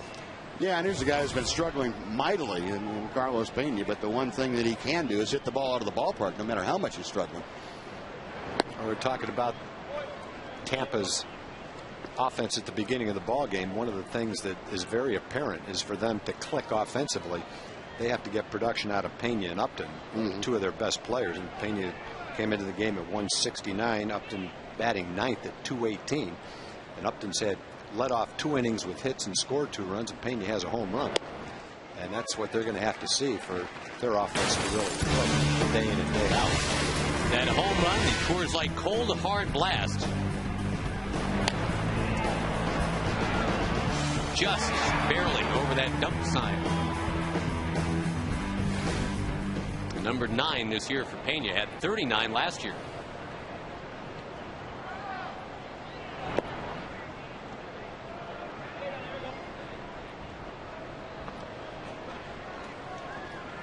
Buzz, would you say it's also harder to jam 107 pitches into 5 innings than it is over 7 innings? I mean, yeah. You're throwing more pitches in a shorter time. That takes more out of you, doesn't it? Yeah, sure it does. Especially when you're not loading up 1 inning with 45 of them. If you do that, at least you have a chance to recuperate with some short pitch innings. But this is 20 pitches after 20 pitches after 20 pitches every time out. No, that's a great point. I mean, if you sprinkle that over 7 innings, you've got 6 opportunities to sit there for 10 minutes and catch your breath. 5 innings, you get 4 opportunities to catch your breath. Well, and it takes more out of you, Josh. That's one of the fallacies of pitch counts. If you don't take into account how they're allotted inning by inning, I think you miss the point. It takes a lot more out of your arm to throw 30 pitches in 1 inning than it is to spread those 30 pitches out over 3 innings, for example. That ball fouled right on top of the broadcast crew next door. And the other side of it, Buzz, I guess, would be that if you're throwing a lot of pitches in an inning, you probably have base runners every inning. And wouldn't you say you're working harder with men on base to make good pitches than if you're kind of cruising 3 up, 3 down? No doubt about it. And it's funny you should bring that up. One of the things I was going to talk about after the ball game today, I went through Rich Harden's game by game accounts, and coming into this game he had thrown 54 innings and had 13 1-2-3 innings. Wow, that's less than a quarter of them. Yeah, those non-taxing on your brain kind of innings. Well, even if you throw, say, 18 pitches, which would be a long 1-2-3 inning, you're getting out of there and you're getting the guys off the field, which is just as important, especially in this heat. But I've got to think you can almost do that by accident. A quarter of the time out of there, get a 1-2-3 inning, have 3 line drives, hit somebody.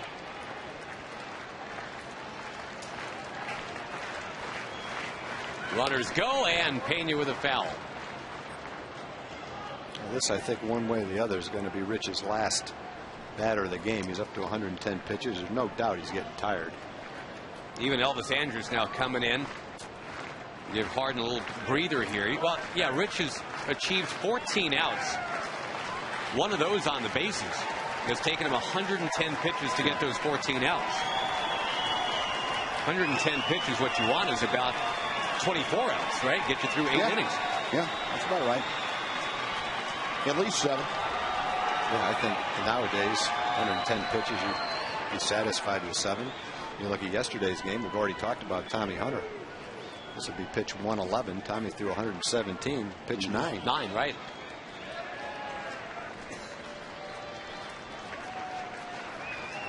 After the long at bat with Zobrist, here's a 3-2 to Pena, and he got it. Did finish him off. It was a good last pitch at 92 miles an hour anyway. It stays 4-2. Steve Busby will be by after the game on Rangers Live. Thank you, Cal. Okay, thanks, Buzz. Appreciate it. Rangers coming in to hit. We'll be back in a moment.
Just say it real quick.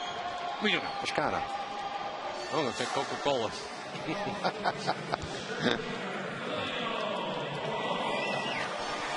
Tampa Bay leading 4-2, bottom of the 5th coming up, and you can join the Rangers June 25th through 27th. That weekend, the Rangers take on the Astros. Friday night, it's fireworks set to Michael Jackson music. Saturday night, the first 20,000 fans 14 and older receive a Fiesta chips and dip platter. Also, country music recording artist Reckless Kelly playing that night after the game, presented by Budweiser. That's on the 26th. On the 27th, Los Tigres del Norte play a pregame concert, followed by the Rangers and Astros. 972 Rangers, the number to call to make sure you've got your tickets for all of those events at the ballpark. This game crawling into the bottom of the 5th. It is Bourbon, Andrus, and Young set to hit against Matt Garza. And Bourbon off the end of the bat. Got to get rid of it here. And in a close play, Reed Brignac is able to dispose of Bourbon.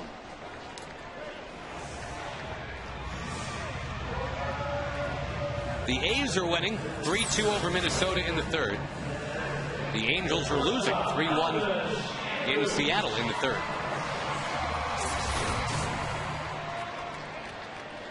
If not checked the National League scoreboard, we'll do that in just a moment. I still say it's a really interesting, wide-open National League this year, Tom. Philadelphia had a stretch recently where they scored something like 11 runs in 9 games. They've been overtaken by the Braves, who have won 10 of 11. Oh, Jamie Moyer, another complete game yesterday. He's 100 years old. 90, something like 97 pitches, complete game. Well, they needed that. 5-4, 6-5, whatever his record is. It's unbelievable. Phillies and Padres tied today, 5-5. San Diego might be the Tampa Bay of 2008. They have the second lowest payroll. Bunch of young players. They're a first place team, 32-23.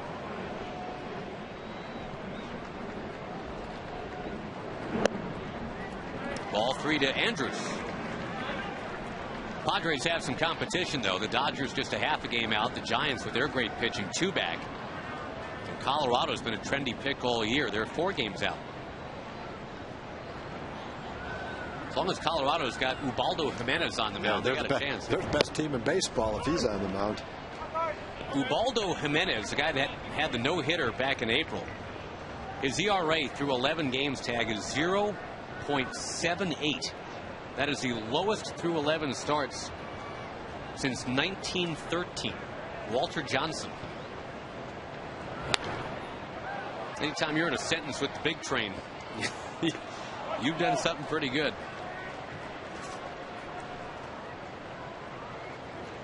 Yeah, Padres and the Phillies are 5-5 going to extra innings. And the Rockies, they are scoreless with Arizona in the 4th. Diamondbacks have won 2 straight after losing 10 straight.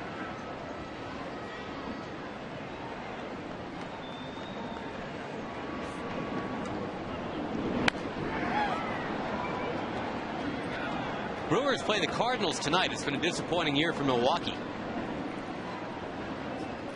So far, so good for the Braves today, Tom. Trying to win on the road again. Up 1-0 in L.A. in the 3rd inning with Tim Hudson on the mound.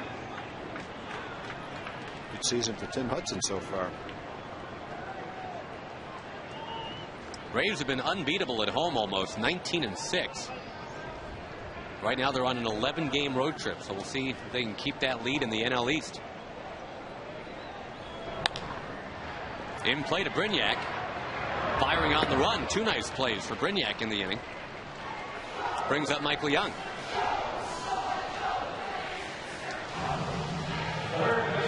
Nippert, by the way, is still throwing for the Rangers in the bullpen. And this is going to be another one of those games for Rich Harden, Tom, where he goes 5 and has to call it quits. Yeah, it's been 22 pitches per inning. And so that was definitely going to be it. I think that was his last batter. The last batter of the 5th inning was Pena, who he struck out with a nice fastball at 92 miles an hour.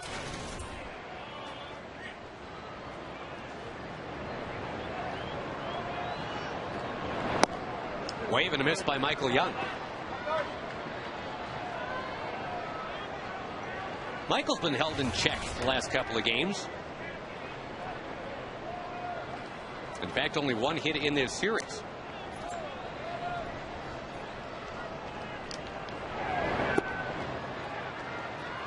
Rangers looking for base runners here. Josh Hamilton has a day off today, but is available for one big swing late if the Rangers need it. Of course, Nelly Cruz is still on the DL. He could come back in about a week. Unless he has a setback, watching him work out, it looks like he can come back when his time is up. Like he feels pretty well. Says he feels pretty well. June 13th, he is eligible. That would be the Sunday game in Milwaukee. But if the Rangers wait until the 15th in Miami, that essentially buys them a couple days extra. They got that off day on the Monday. That may be the plan. Might play a couple of rehab games, then come to Miami on the off day and be ready to go the next day. That sounds plausible. Got an off day on the beach tag in Miami. Yeah. Or sounds good. In your case, on the golf course in Miami. Yeah, that sounds good too. Either way, you can't beat it. Maybe do both. Probably be in the beach on the golf course a lot anyway. Blasting out of those sand traps. You can have it all. You going to be photographed in your bathing suit by the pool like Bob Uecker was last year, or no? I don't know about that. I'm not going to be asking anybody to do it. If someone zips by with a cell phone and wants to make fun of me on YouTube or something like that, I guess I can't keep them from doing that. I'm not a big sunbather anyway, so I'm not going to be out in the sun. You got to wear one of those like 1920s style bathing suits. Get all the way down to your ankles. Like a tank top? You'll be the bee's knees. Upstairs, 2-2. Well, it definitely won't be a Speedo, I know that. Well, I'm not up for the European style of sunbathing. On behalf of your partner, I thank you. Not that you couldn't pull it off, but just thanks. Anybody can pull it off. They just have to put it on and go out there and lie down. It's just a matter of what people say. 3 balls, 2 strikes. If Borat can wear what he wore.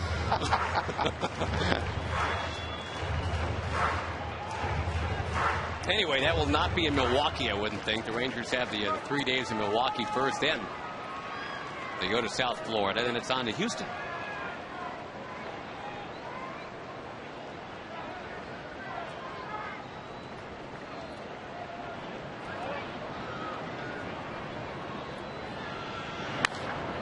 Foul ball out of play.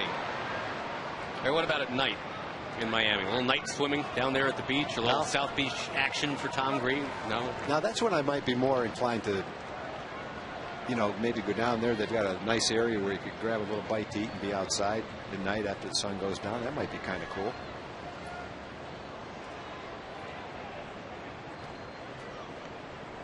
But we get into Houston early in the morning after a night game, so maybe resting up in anticipation of the trip to Houston might be a better idea. Another chance for Brignac. He's 3 for 3 in this inning. Getting Bourbon, Andrews, and Young. End of 5 at the ballpark today. It's Tampa Bay 4 and the Rangers 2.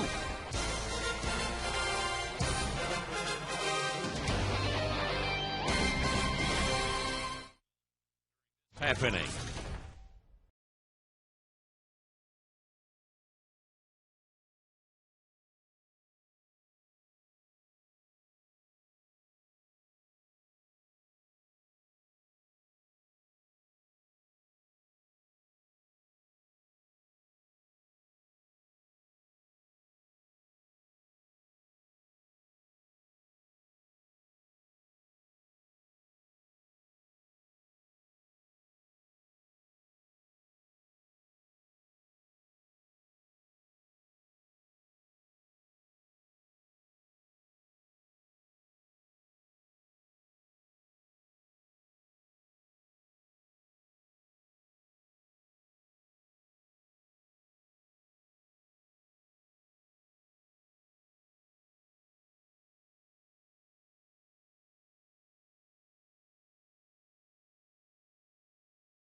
but he struck out 6.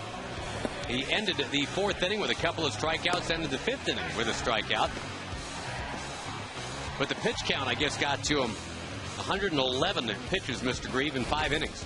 Yeah, I think Rich made some quality pitches, but anytime you're at 110 pitches after 5 innings, there's not many pitchers going back out for the 6th inning. Your Verizon Wireless called to the bullpen, Dustin Nippert, getting into his 21st game of the year. And very quietly, Dustin has a nice little run going. He's been a strikeout guy. In fact, he has at least 1 strikeout, Tom, in 16 straight games. That is the 2nd longest single-season strikeout streak by a reliever in Rangers history. Wow. Would you believe Wayne Rosenthal has the Ranger record? 23 in a row. Wouldn't have known that. Well, for Dustin, he's had about a strikeout per inning all season long. Where he has room for improvement is with walks. He's walked 19 guys in 25 innings. Occasionally has trouble with the leadoff hitter in that regard.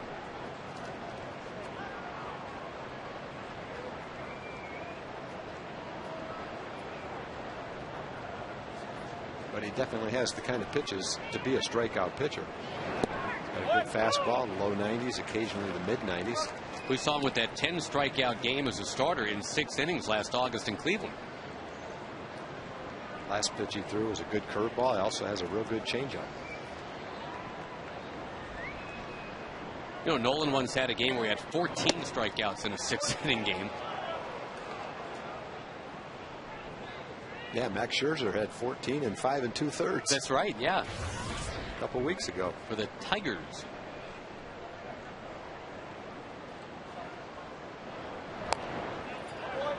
Tampa Bay is fouling off a ton of pitches today. That again was kind of the undoing of Rich Harden, why the pitch count got up.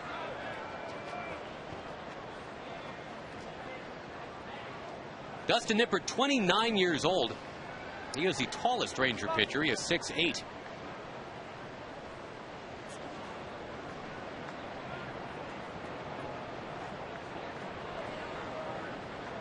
One-two delivery.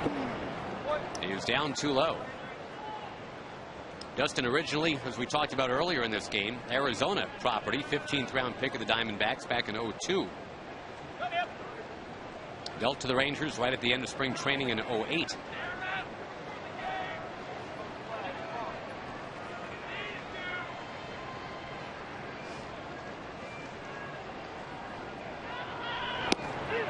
Got him. They showed him enough curveballs to where he couldn't pull the trigger on a good fastball outside corner.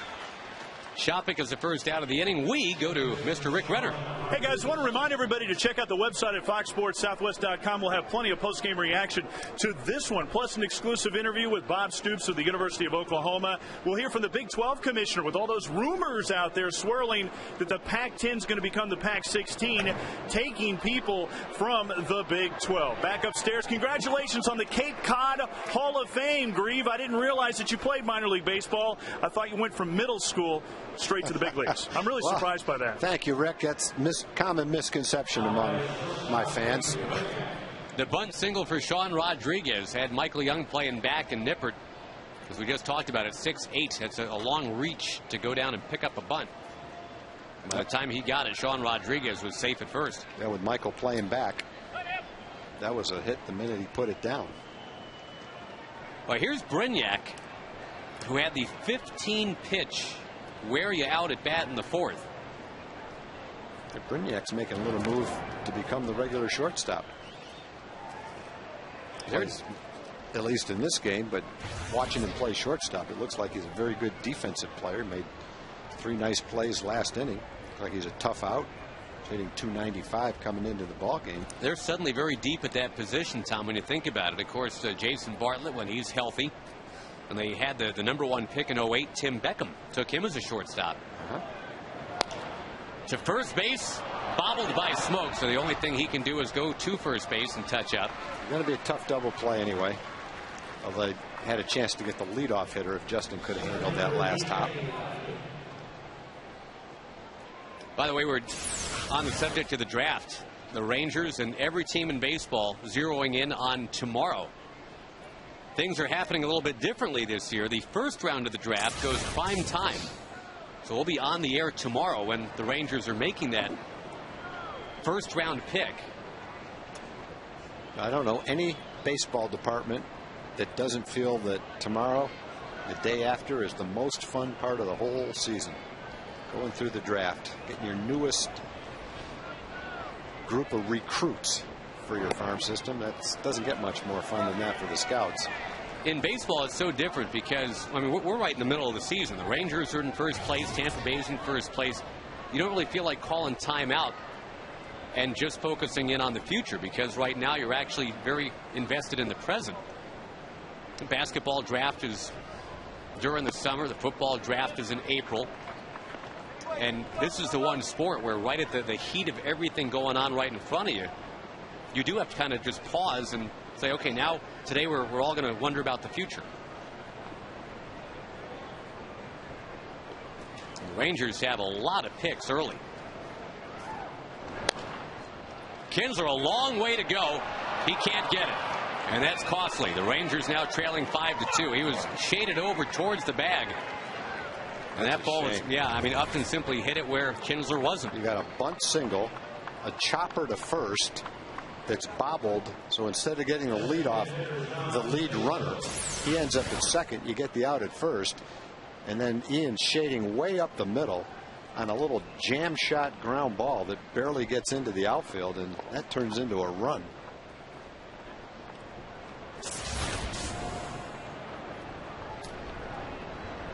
Tough as it is to come back on Matt Garza.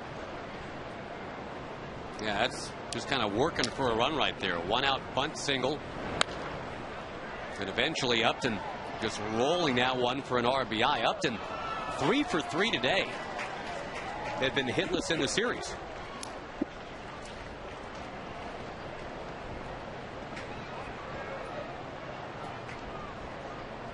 Good bet. Just Upton will be running right here too.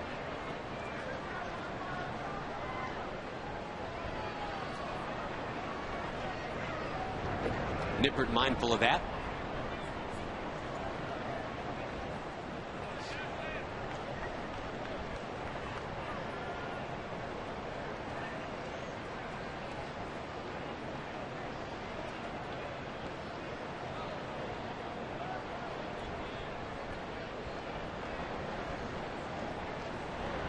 Doesn't look like he's going to run, at least not on that play. He had just an average lead.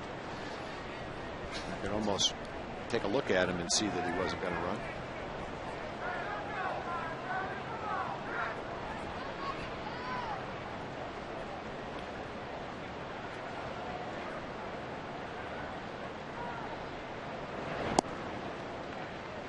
Down too low to Jaso, who's got a 2-run homer in this game. Tom Foley, the third base coach for the Rays. They got silent George Hendrick at first base as their coach over there.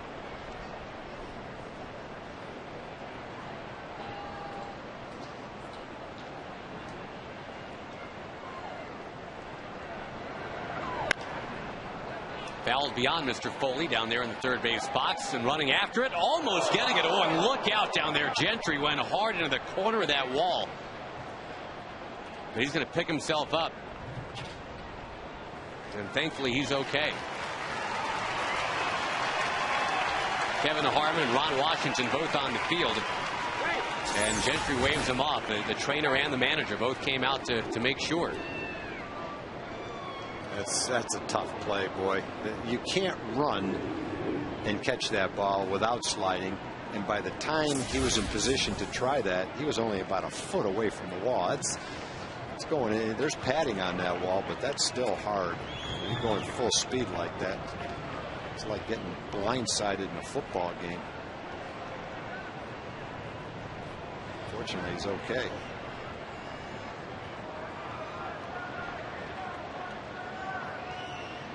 Big lead for Upton right here. Not going well. Trainer has to pick it out of the dirt.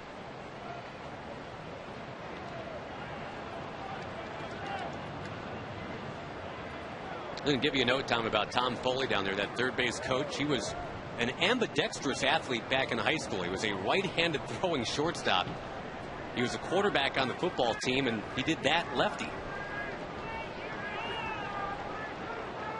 Chris Mahalik, wasn't he the one Yeah. that was out? He was just the opposite. That ball raked foul. He was a left-handed pitcher who played quarterback right-handed. Was it Chris that was that Chris that was that? I think that that's guy? right. I Yeah. think it was Chris. Chris pitched for the Rangers about 5 years ago, and I think still has a home in Keller, too. Yeah, he does, too.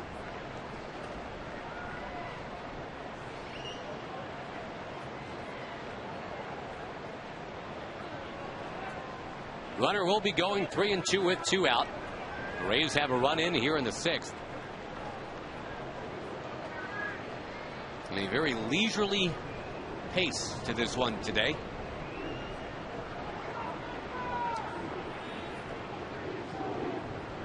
Upton goes, and that is outside.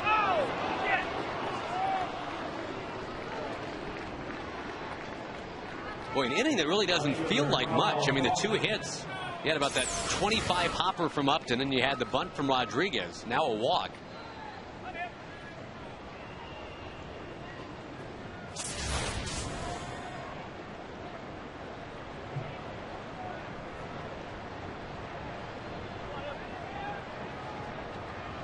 And Carl Crawford now. What a talent he's going to be out on the open market if that happens.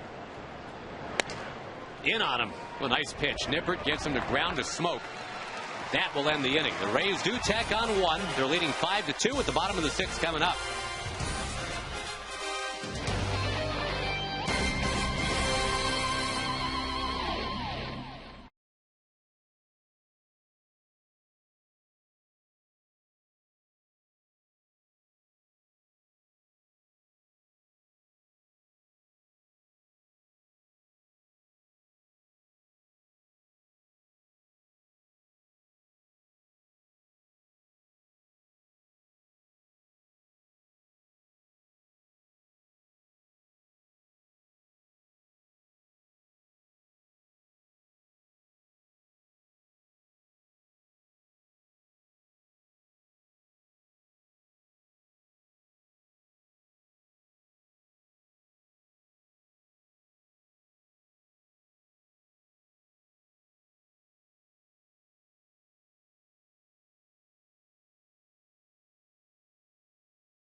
$100 in dinner for 2 at Sonic. The Rangers hitting for Tony Green of Bridgeport. If a Ranger hits the grand slam this inning, we're giving away $25,000. Ian Kinsler gets a chance to bat first. He's just waiting for the dots to get off the field here. The dot race went to green today. It was red and blue, had some sort of collision issue, and it took a while to get untangled. At the very least here, the Rangers do have the meat of the order coming up. But Matt Garza, a tough guy to come back against. His ERA for the year is right at 3 even.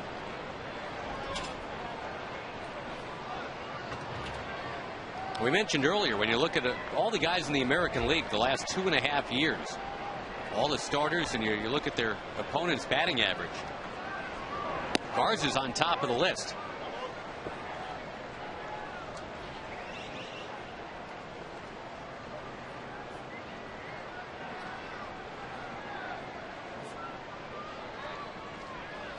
A guy that certainly pitched well in the postseason for Tampa Bay when they made it in for the first time in 2008.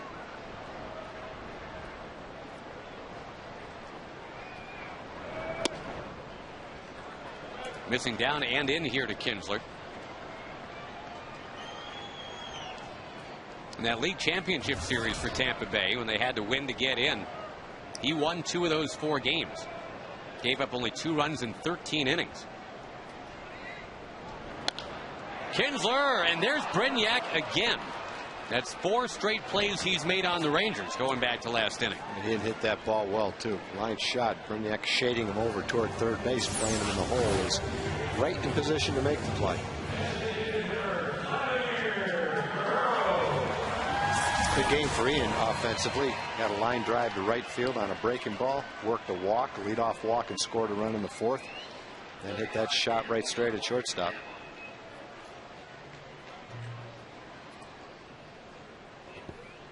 I'm going to put in the call here for Vladdy. I'm going to wake everybody up here a little bit.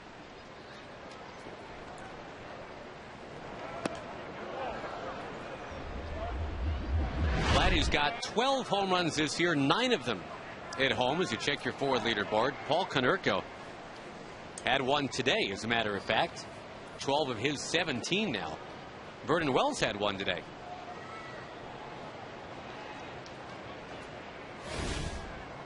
Josh Hamilton, 8 of his 10. Really should be 9 of 11. He had that one that didn't count. On appeal, no swing.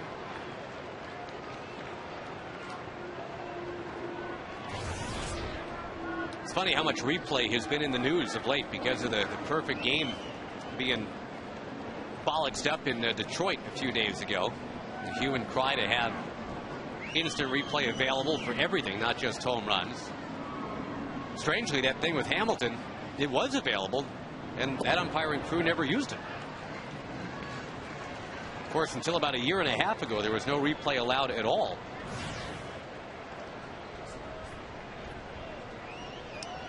Once, about 11 or 12 years ago, when Frank Pulley was still umpiring, remember he took it upon himself to go take a look at a TV feed when none of the umpires really knew what was going on down in Miami, rather than just guess. A veteran umpire basically said, well, I don't care if it says one way or the other. I want to get the call right. I'm going to go look at it. There's no rule against it. Well, that's what he said. He said, he said you can't. Well, I don't know how was that phrased? There was just simply no phrasing at all. So he just said, well, here's an idea. I'll go look at the TV. Cranked into center field. Upton was playing back and whistles over his head, bouncing up against the wall. Vlad Guerrero just teeing off. And he's sliding in there with a double. That might be the hardest line drive of the year right there. That looked like a base hit to center field that went 398 feet. That went over Upton's head as fast as any ball's ever gone over a center fielder's head. Fastball down right in the center of the plate. Puts a perfect swing on it. That ball just shot out there right in the middle of the warning track. What a rope. We mentioned earlier how Joe Madden likes to position his fielders so they can catch line drives. Just not that one. You would have had to bend with your back to the wall to get back in time to catch that thing. Or be 22 feet tall. Here's Murphy now. Garza's been very good against lefties all year. We'll face 2 in a row. Murphy will take on the outside corner.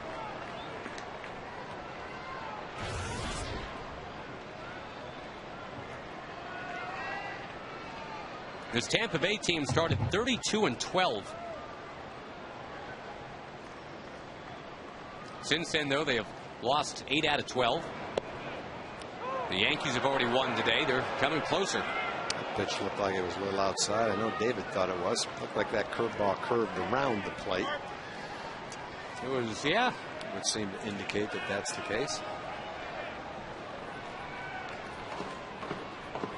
Instead of 1-1, it's 0-2.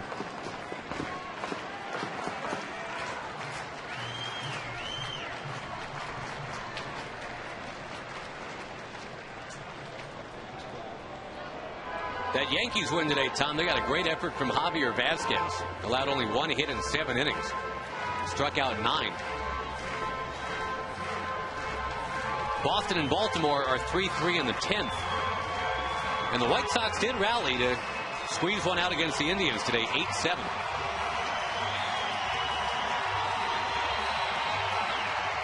The A's are winning, by the way. The Mariners are beating the Angels. I'll update all that as we go.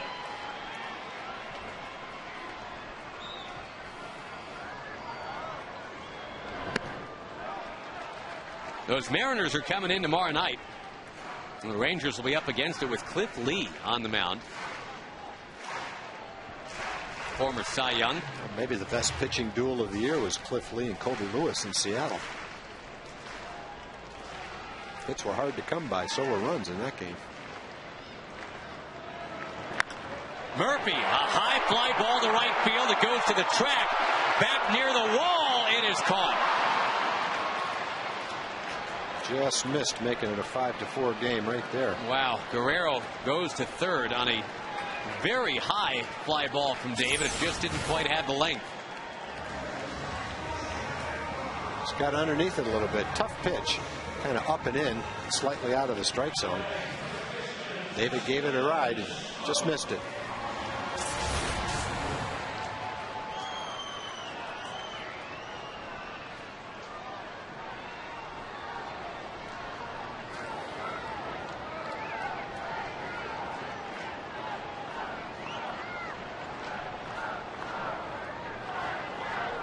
Four pitches for Garza now.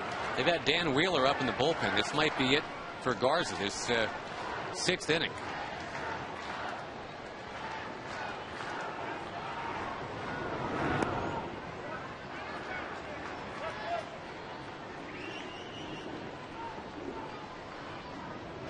We talked at the top of the broadcast about how the Rangers have been hitting the ball all over the place here in this month of June so far, but Matt Garza is the kind of guy that can take you down a notch.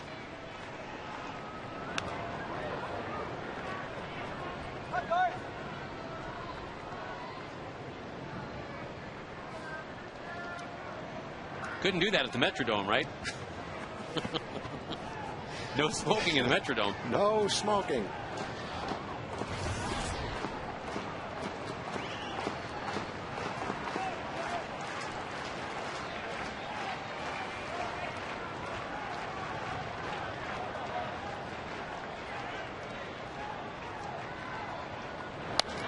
Justin Smoke, base hit left field.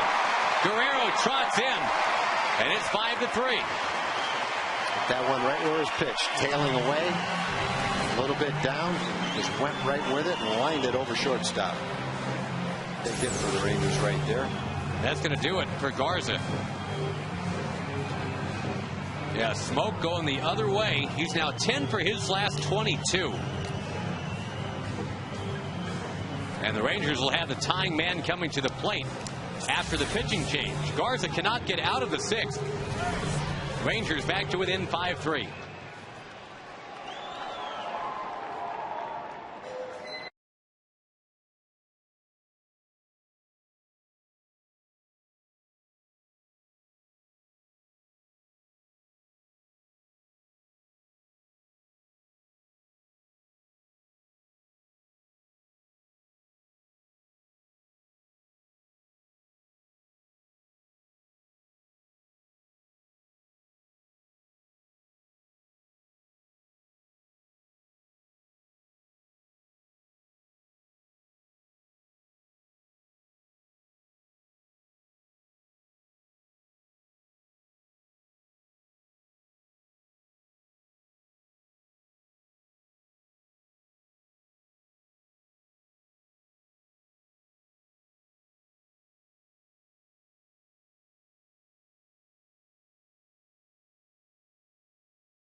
Tuesday, July 13th from Anaheim. You'll see it at 7 o'clock, only on Fox.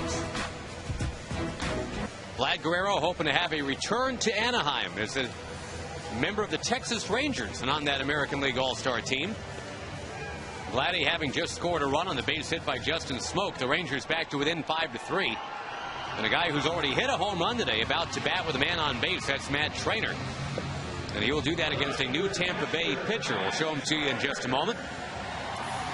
Dan Wheeler getting into his 25th game of the year. Good stats. Strikeout an inning. Good walk numbers.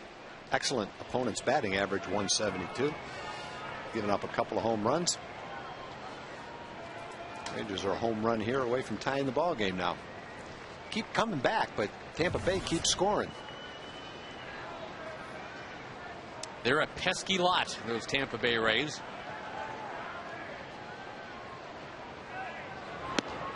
Wave and a miss by Trainer. Wheeler, the former Houston Astro, also pitched briefly for the Mets in 03 and 04. It's his second long stint now in the Tampa Bay organization.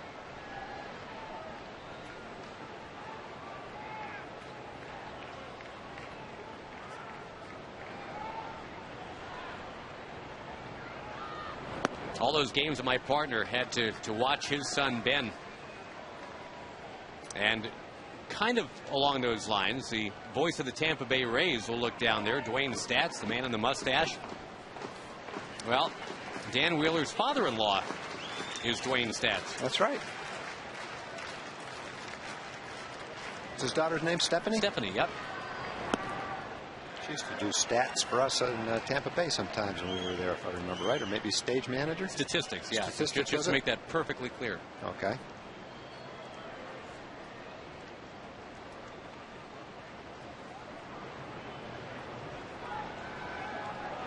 Two and one count right here. Rangers trying to get another rally going with 2 outs. Longoria near the line at third. And Trainer takes up too high. You got Gentry on deck.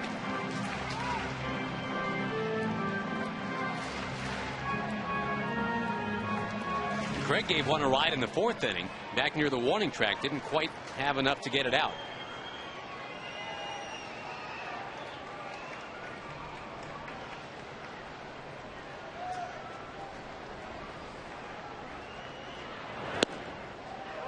Strike 2. Wow.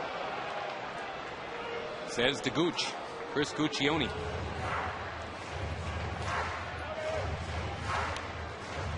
And it was. Sorry, Chris. Good call. You can certainly see how they're pitching Trainer here. Up and away. Up and away. Counts exactly what it should be. 3 and 2. 3 just out of the strike zone and 2 just barely in it.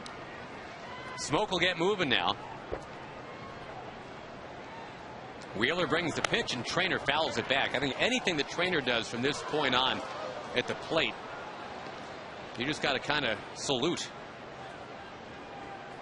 He's been the catcher on a real hot day today. Long game.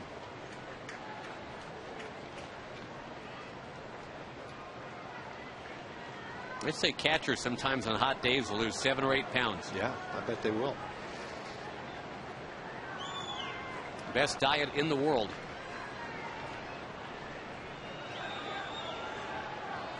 Three-two runner goes. Trainer, ooh, hit by the pitch. It's going to be ball 4 anyway. I think you prefer ball 4 than getting drilled in the arm. No doubt. Gentry's going to be called back. We mentioned earlier that the Rangers would let Josh Hamilton swing the bat once today if it came to a big situation, and here is that big situation. There's Trainer getting hit. Hamilton's coming up. The Devil Rays have their one lefty in the bullpen. I don't know if he's ready to come in, but he probably will be. That's Randy Choate. And you have to think right now, late in the ball game, 2 men on, that Joe Madden would go get him. He's got him warmed up. Yeah, Choate leads the majors in appearances. He is that lefty on lefty guy, straight up. And Josh Hamilton, with a chance to give the Rangers the lead, will be doing it against a very tough left-hander. It is a 5-3.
Home run by Pena. Vlad Guerrero out at home plate. Ian Kinsler almost getting to that one. Tampa Bay leads 5-3. Josh Hamilton a chance to change things around. You notice as we talk about the balls just getting out or not getting out now, our cameraman Larry Allen up here pointed out that they have now painted that second wall black. It's not the same green as the front wall anymore. And maybe if Josh Hamilton hits one like what happened in that series against Baltimore a couple weeks ago, maybe that will be the difference to getting that call right. Yeah, I think that'll help. Have a different color than the green that is on the padding. The contrast in color, I think, will help the umpires a little bit. Good idea. 2 on, 2 out for Josh Hamilton. Josh trying to prove that he can hit a tough lefty and do it in the daylight hours. Those have been 2 statistical trends that have gone against Josh the last couple of years, facing lefties and playing in the daytime. He's facing a lefty that, even though the numbers obviously aren't real great, consider the short sample size, 14 2/3 innings, but 29 games, meaning he's facing just a batter or 2 pretty much every time. Yeah, and he's a lot tougher on lefties than he is on righties. Josh had an at-bat against him in the first game of this series where he struck out, and he threw him some very good breaking balls from a sidearm angle, but Josh is ahead in the count right here. And you notice the shift that Joe Madden deploys here for Hamilton. If you got only one lefty, this is where you're going to use him. You've got Hamilton and Bourbon. Back-to-back lefties. The shift does not work. That would have been a ground ball to short. It is now the Rangers down just a run at 5-4. Hamilton beats the shift. It's fun to watch that when it's your player getting it. Just a routine ground ball to shortstop that turns into an RBI hit.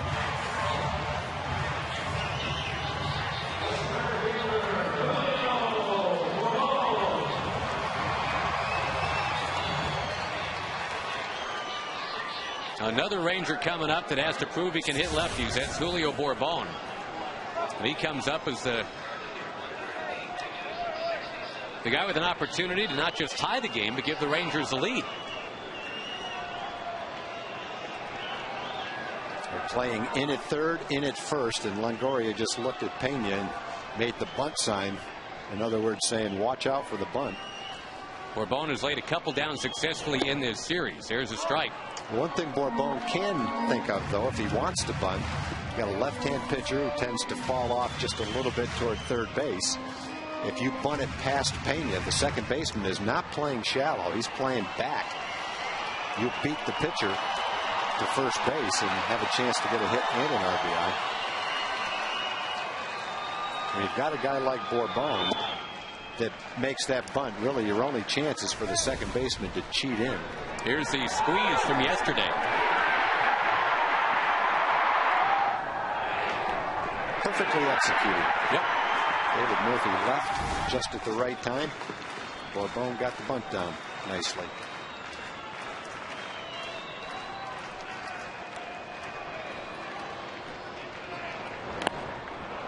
Fouled right there at the plate. The Rangers, who had trailed 5-2 entering the inning, now back to within 5-4.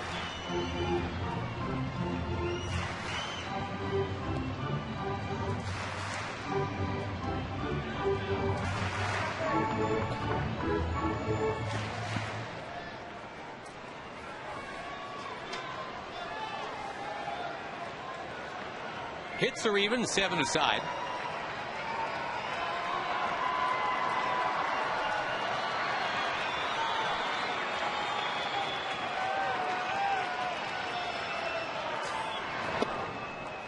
Now one is outside. 2-2, a 2-on, 2-out.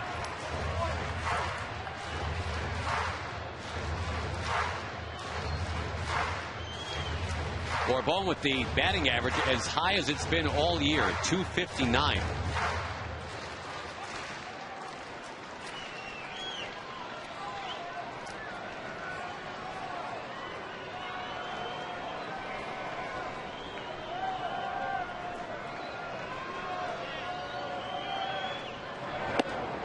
Outside, Andrus on deck. Battle up there with Julio, laying off those tempting pitches a little bit outside. Julio, for the entire year, has only walked twice in 50 games.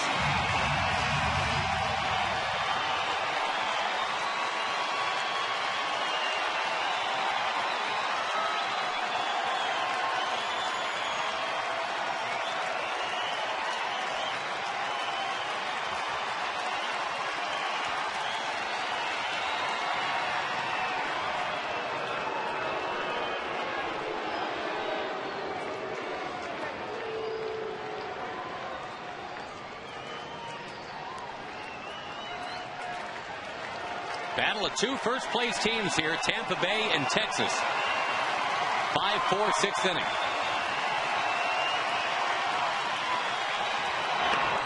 Fouled away. Nice Someone catch. must have made the catch in the booth. I couldn't see it. It went up underneath. They're jumping up and down in the booth. Nice play, evidently. All this following the pinch hit for Josh Hamilton. In his first pinch hit at bat of the year.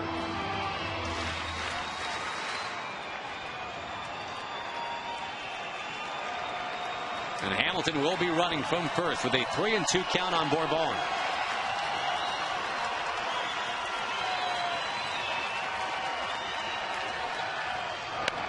Chopper.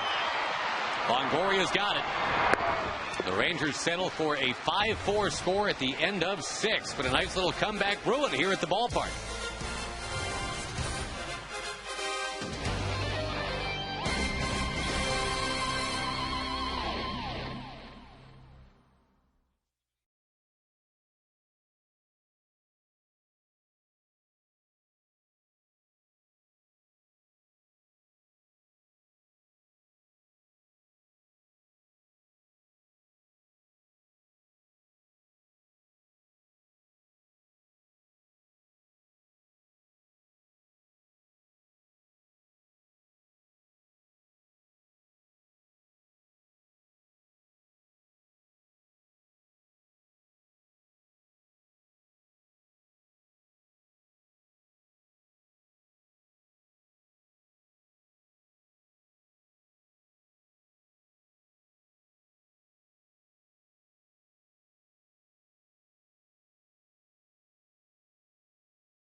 Army. There's strong, then there's Army strong. And by your Texas Chevy dealers, proud sponsor of Texas baseball. Boy, it has been a battle today. The Rangers have come back to within a run, 5-4. And Josh Hamilton pinch hit single. A big part of why the Rangers are back in it. Evan Longoria is going to lead it off. Got the 3-4-5 part of the Tampa Bay batting order now. Longoria, potential all-star. 4th in the league in runs batted in, 6th in total bases. He's a Gold Glover to boot. Ben Zobrist to follow. Dustin Nippert still on the mound. The game that saw Rich Harden exhaust himself through 5 innings, throwing 111 pitches. Had good stuff. Struck out 6.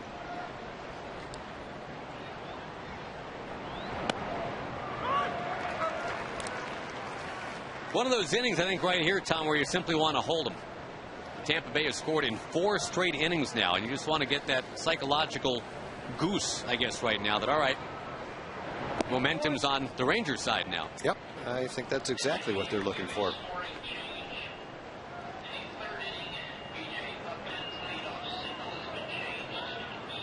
Got a scoring decision that's just been changed, we have learned.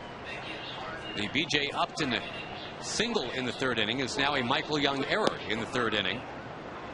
That'll make a difference in terms of earned runs versus unearned runs for Rich Harden. Yeah, and that's a good call. That was a hard hit ball, but Michael was there, got his glove down and didn't catch it. No one would agree with that call more than Michael. Evan Longoria swats one high and deep to center field. Bourbon near the track has got it. We go to Jim Knox. All right, thank you, John. Time for the Progressive fan of the game. It's Carolyn Grissom. She turned 83 years young today. Longtime season ticket holder. You've been what was your first year holding season tickets here for the Rangers? The year they signed Pudge Rodriguez. There you go. Well, here's the Progressive bag, the hat, the shirt. Congratulations. Happy birthday. She's out with her son and some friends. Thank you very much. Well, thank you very much. All right, Josh. Thank you, Jim. Very nice. Beating the heat out there today. 92 right now. We were told originally it was going to be 102 today. So I think everybody, all things considered, is fairly happy with 92. A little breeze out there. It's comfortable up here in the booth. And after all, that's all we care about. We're not down there in the field. There's a small area that concerns us. Although we're empathetic. I mean, we would prefer the guys to be comfortable too. That ball yanked foul. Good pitch, got in way in his fists, on his fists. Same pitch he got Crawford to ground out with it into the 6th inning. Good fastball in.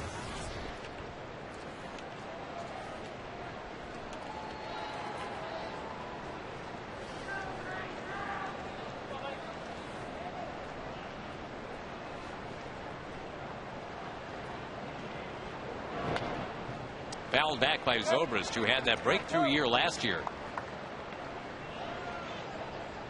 Former Astros prospect. Astros, by the way, beat the Cubs today 6-3. Brett Myers with the win.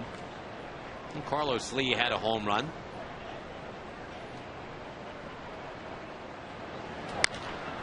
That ball hit very high, very far, but very foul. You don't usually get a foul ball over there. No, you don't usually see a ball that same pitch hit that far either. Up and in, out of the strike zone like that. Similar to the pitch that Justin Smoke hit out of the ballpark the other day. Justin's was a little bit more out over the plate than that one. That was a little more in, which is why he pulled it foul. Inside to Zobrist, running the count full. Fastball right there, 95 miles an hour. Justin's throwing the ball well.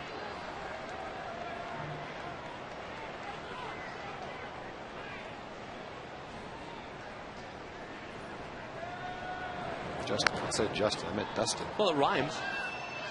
People knew what I meant. Oh, yeah. Except his grandmother's probably watching today. And after as nice as she's been to send us cookies, the last thing I want to do is say the wrong name for her grandson. It's not like you called him Jacques or something like that. No, I mean Pierre. Jean-Paul Pierre Nippert deals, and that is down and outside. Couple walks now for Nippert in a couple of innings. And Carlos Pena, 2 strikeouts and a homer in this game will come up.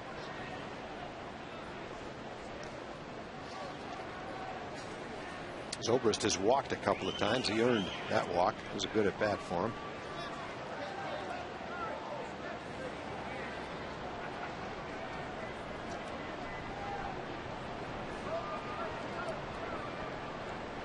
Couple of finals from extra innings to report. The Giants over the Pirates 6-5 in 10. The Pirates had tied it with 2 in the 9th, but then the Giants win it with 1 in the 10th inning. The Reds over the Nationals on the road 5-4, and kind of the same deal. Washington tied it with 2 in the bottom of the 9th.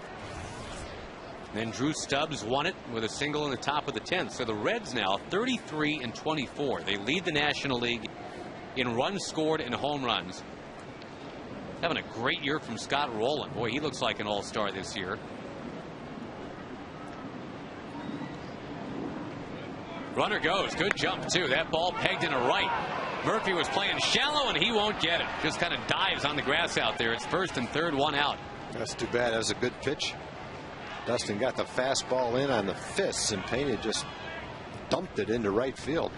Soft single.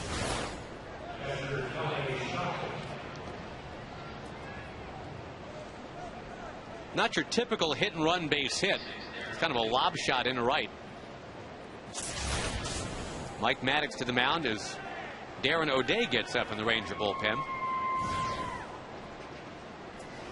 Just finish a thought on Cincinnati too, Tom. Joey Votto is having a year that looks almost exactly like the year that Albert Pujols is having, with a lot less publicity. They got that starter in their rotation, Mike Leake, who still hasn't lost a game through 10 big league starts. The guy that came right out of college. Yeah, they've got a lot of good young players on their team. Jay Bruce, another outstanding young player in their outfield. Well, that's why the Rangers have Josh Hamilton, who, by the way, is now in left field, having subbed in for Gentry. The development of Jay Bruce leading the Reds to figure they could do without Josh Hamilton.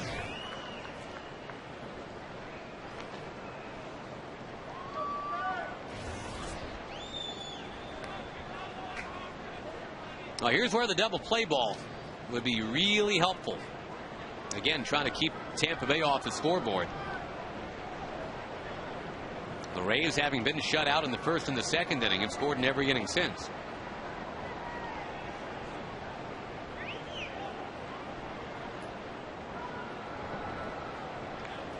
Mets beat the Marlins 7-6 today. A Jeff Francoeur home run, the big blow there. The Marlins struggling a bit. The Rangers go to Miami in just about a week and a half.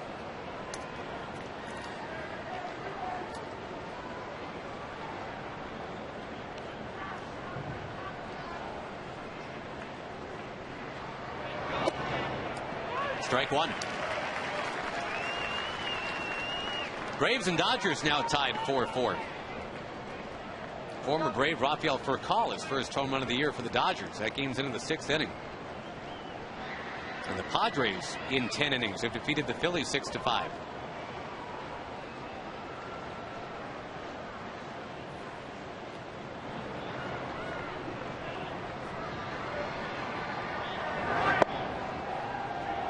One ball, one strike with Sean Rodriguez on deck.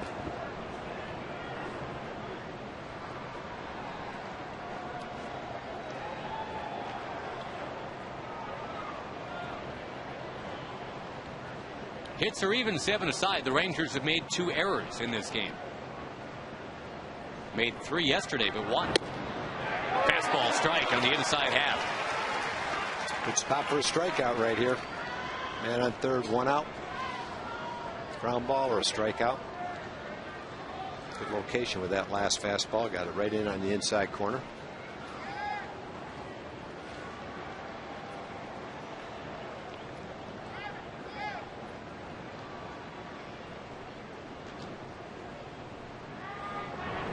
There's the ground ball. Kinsler is ready. Goes to Andrews for 1 on the first 2. The double play.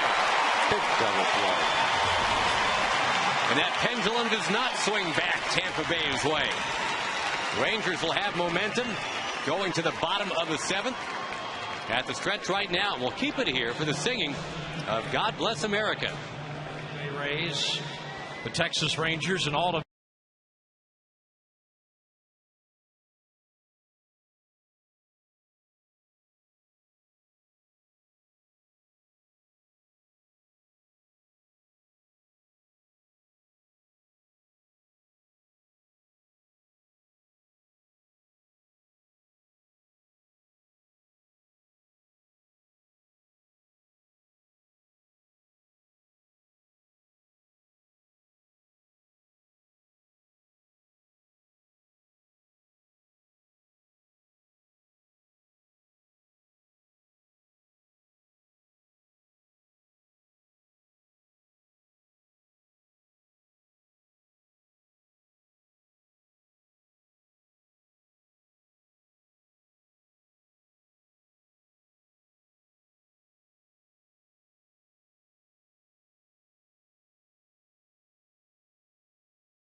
$150. Ford is the best in Texas and by Southwest Airlines. Go to southwest.com, grab your bag. It's on.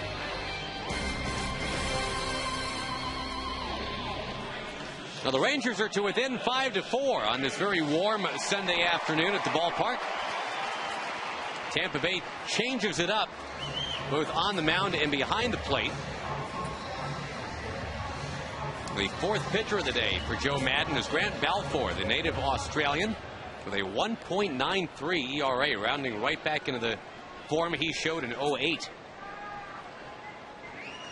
And Deanna Navarro is the new catcher, as Kelly Shopik is done for the day. Rangers have the top of the order up. I'm trying to come back from what was a 5-2 deficit. It's now 5-4. And here we go with Elvis.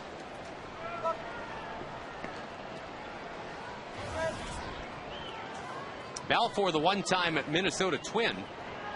And yeah, kind of turned back into a pumpkin in 09 after that Cinderella 08. Had the 1.5 ERA in 2008, went to the World Series. Last year, the ERA was 4.81.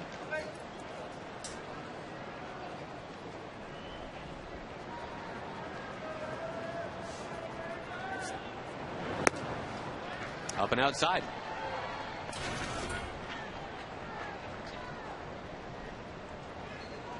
Balfour actually didn't make Tampa Bay's team out of spring training in 08. Then by season's end, he was putting up those elite numbers. He had 82 strikeouts in 58 innings. He was beaten out by Scott Doman for a major league bullpen job in 08. He had to pass through waivers to go to AAA. Kind of like what happened with Nelson Cruz for the Rangers.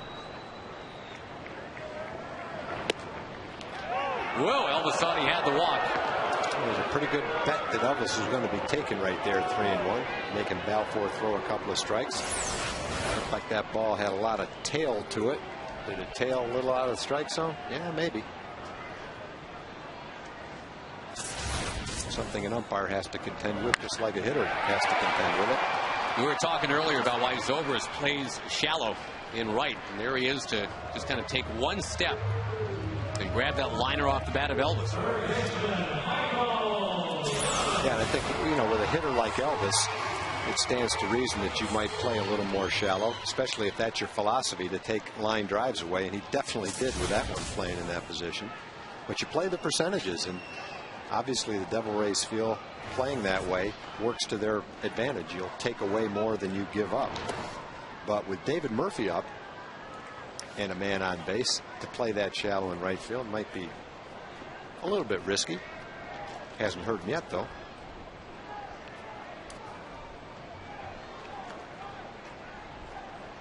Crawford really doesn't play that much more shallow in left, and maybe it's because left field's a lot bigger than right field here. I think also Crawford, maybe it's just by a step or so, but might have been scared back a step because of what happened on Friday. And those couple of balls jumped beyond him in that 7-run fourth inning. Vlad Guerrero had the big bases loaded double. Young bangs it into left field. Can't keep a good man down. Only his second hit of the series. And the go-ahead man comes up in the person of Ian Kinsler.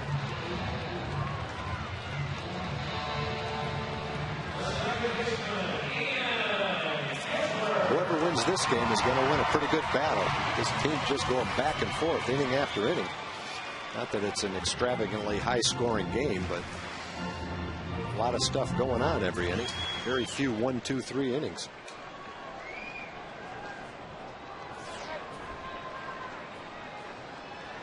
I think what you really just cross your fingers about right here is simply stay out of the double play. Give Vlad Guerrero a chance to hit with somebody on base. Vladdy is 3 for 5 lifetime against Balfour. And Kinsler's had a fine afternoon. A single, a walk and a run scored, and then a line out to short.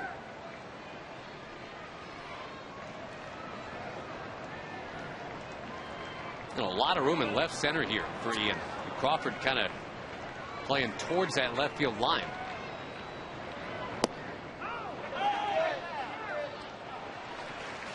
No offering at the bunt, they say. Not a bad idea. You got Longoria playing quite a ways behind third on that pitch. Ian's a very good bunter. And you can drop one down, put a couple of men on for Vlad. Not a bad idea. Now you're even in the count. Go to work.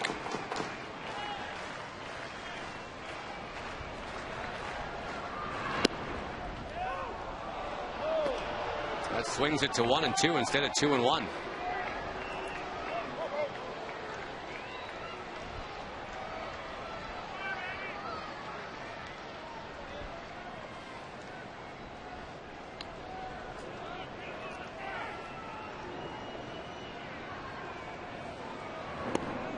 Definitely down and outside, 2-2.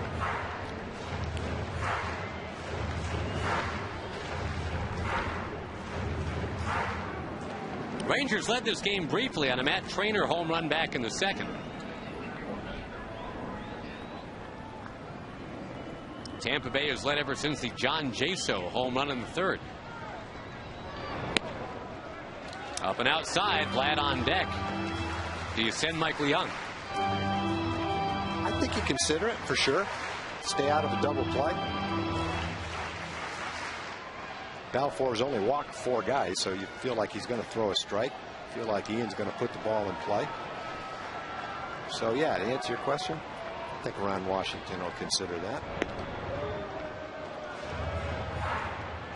It's an ironically named guy for a guy who never walks anybody. Ball 4. Balfour. We mentioned native Australian.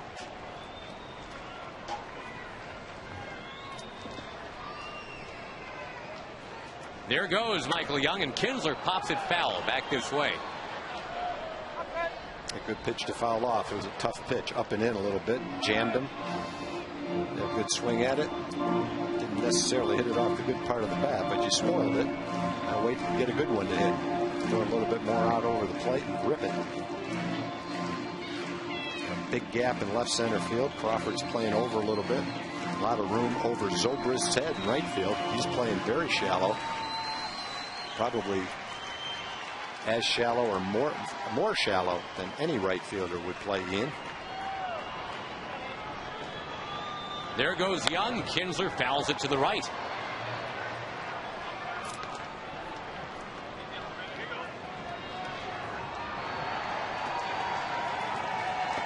Not too happy, huh? All right. Boy, if anyone can catch a ball, you want to see someone that's that happy catch it. And the Ian Kinsler jersey watching on and high-fiving. And he's going to scare that little boy. Oh, there you go, the handoff. Kinsler hit the foul ball to the Kinsler fan. Michael Young goes. Kinsler down on strikes, and the throw from Navarro is going to be in time. A strike him out, throw him out, double play. And Vlad Guerrero does not bat here in the 7th inning. 5-4 Tampa Bay, 8th inning coming up.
Had a bunch of foul balls fly off his bat. Strike him out, throw him out, double play. Nice play by Rodriguez. On the run, catches the ball on the shortstop side of second base, slides, turns around, and makes the tag, and just barely hangs on to the ball. Effective pitch by Balfour. Borderline strike high. Got Ian to swing through it. New pitcher now for the Rangers, and a guy that has just been pitching so well of late. Frankie Francisco comes on for his 27th appearance already. If you take out the first week and a half of the season, that ERA for Frankie is about 1.2. But sadly, you can't do that. The left-hand hitters hurt him early. They hit .435 against him early in the season, but they're 0 for the last 10 against him. He's turned everything around.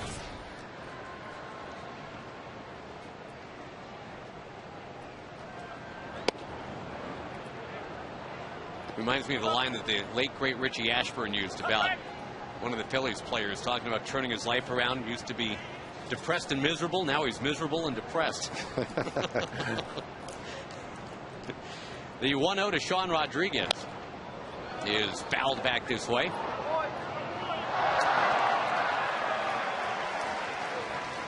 Don't have the official attendance count yet. We've probably topped out at around 25,000 today. Fans have kind of drifted in and drifted out today on this very hot, kind of languid afternoon. 2-1 the count to Rodriguez.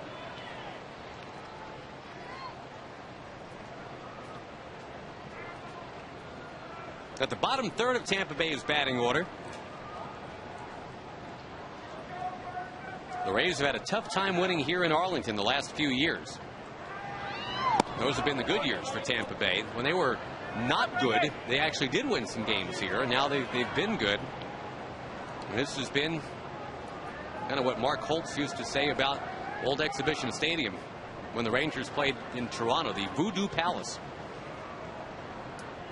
Weird things would happen and the losses would stack up.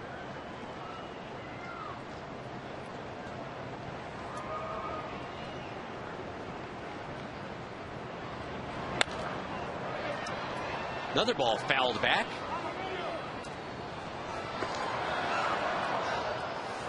Seen a lot of those today. They hit it up in the mezzanine and then bounce all the way down.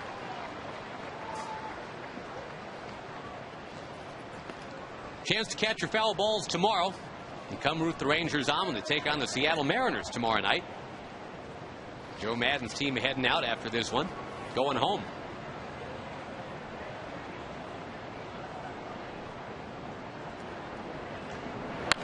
On the ground is short. Frankie wins out. The Tampa Bay is going home to take on Toronto and then Florida. Their next homestand, I guess heading into this season in particular, I don't think you would have said possible World Series preview. Rays and Padres. But San Diego is coming in with about the best record in the National League. I still don't think I'd say it. You're not a believer. Not yet. Not 55 games into the season, I'm not. I like the Rays, but their offense is going to have to kick into gear for them to stay ahead of the Yankees and the Red Sox. Padres, same thing. I don't know how they're going to keep the lead in that division, but we'll see. No, just like stranger things have happened. But you're on it. I mean, just like with Tampa Bay, they're doing it with pitching. Straight up, San Diego's got an ERA of 3. And I guess you have a much better chance if you're deficient in one area of going to postseason play if pitching is your strength than you do if hitting is your strength. Hitting will go in and out. Pitching and defense generally stays in. And their starting staff is deep, 5 deep, with a couple of really good minor league pitchers. So that could keep them in it. They had a ballpark that's conducive to pitching, obviously, as well. They've got 9 shutouts already through the Padres. The other side of it is, though, the Red Sox pitching is starting to come around. Yeah. Lester and Buchholz have been terrific. Although we should point out the Orioles beat them today. Did they? Beat Boston in 11. First win for Juan Samuel.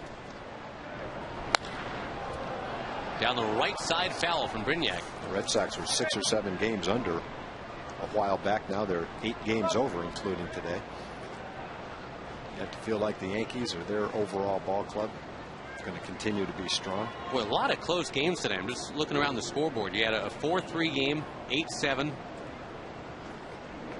4-3 final, and then all those National League games that went extra innings. Cranked in a right. There's a base hit for Brignac. His first of the game. And Boston trying to come back in that AL East. That is jam-packed except for Baltimore. They won today to get to within 20.5.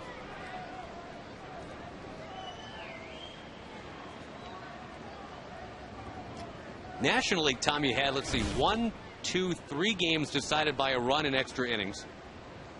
Then you had a 7-6 game. You got one game tied 4-4 right now. Rockies lead the Diamondbacks 3-2. It's just one of those days around baseball. Every game is going down to the wire, including this one.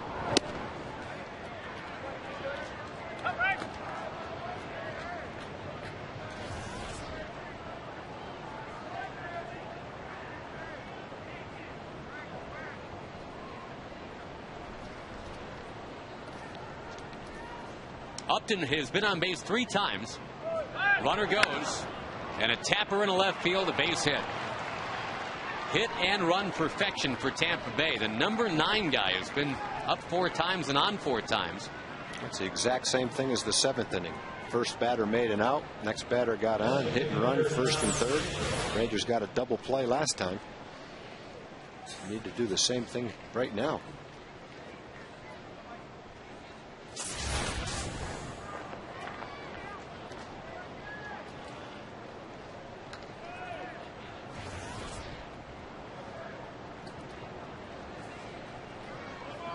Jaso launched that 2-run homer on the first pitch he saw in the 3rd off of starter Rich Harden.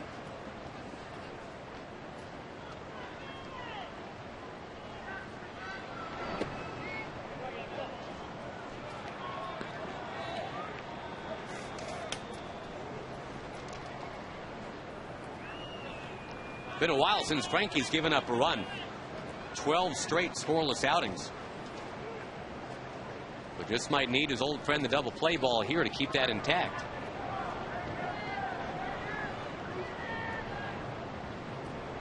Runner going. Trainer is throwing. And it's too late. Upton steals the base. Tampa Bay, most stolen bases in the majors. Now it is 2nd and 3rd and just 1 out.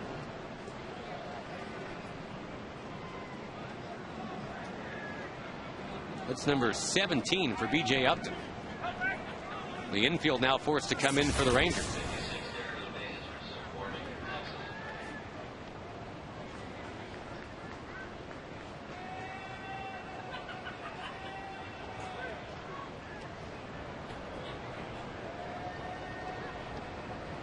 Francisco to John Jaso. In there for a strike, 2-1.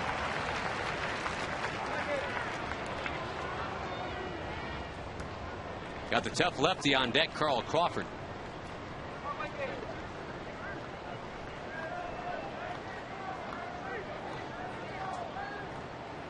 And the infield up right to the grass. Trying to keep this game 5-4.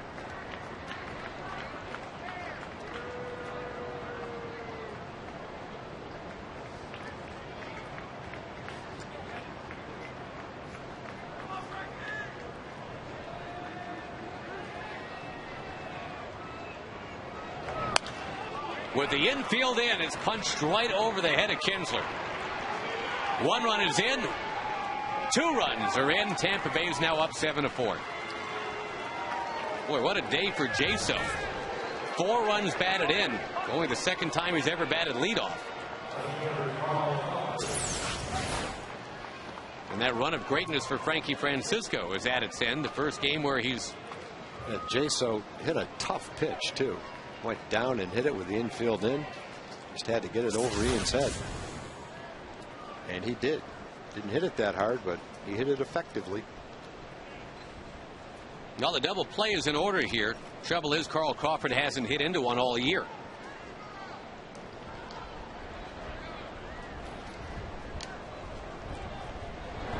He and Josh Hamilton, the only 2 everyday players in the American League who have not yet hit into a double play.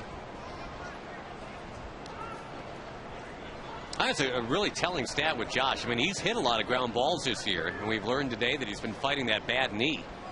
But he just gets down, bearing down on that base so quick every time.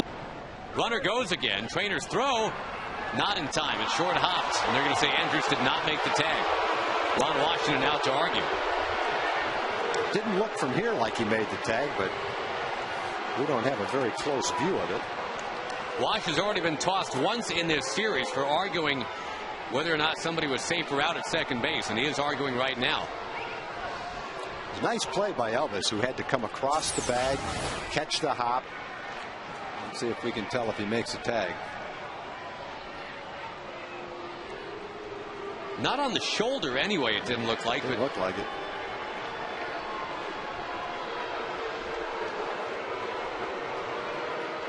Great pickup.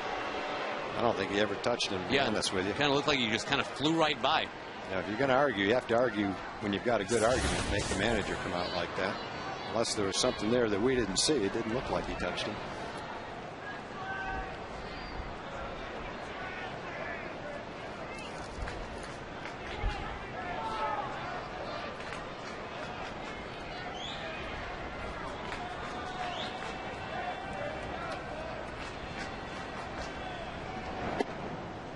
Outside to Crawford. Now, the Rangers did manage to keep Tampa Bay off the scoreboard last inning, and we figured that was the important inning in which to do that. But here, 2 runs off Frankie Francisco in the 8th.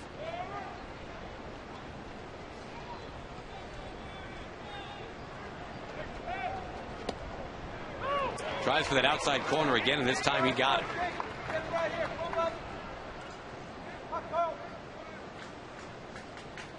Well, the Rangers looked like they had a real shot to tie or take the lead in the bottom of the 7th. That strike him out, throw him out double play just killed the inning.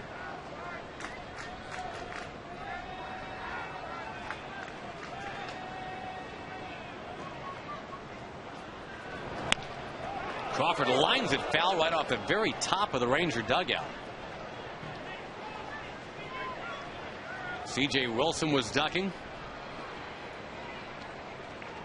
Nelson Cruz already on the DL. Had to get out of the way of it.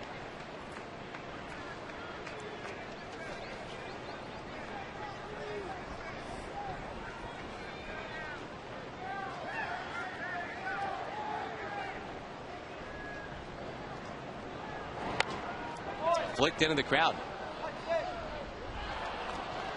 This one today, tag is on pace to be a 4-hour, 9-inning game. Oh, the batters are battling up there. There just haven't been many innings without base runners. Both teams putting runners on. Tampa Bay has scored in 5 different innings. The Rangers have scored in 3 different innings.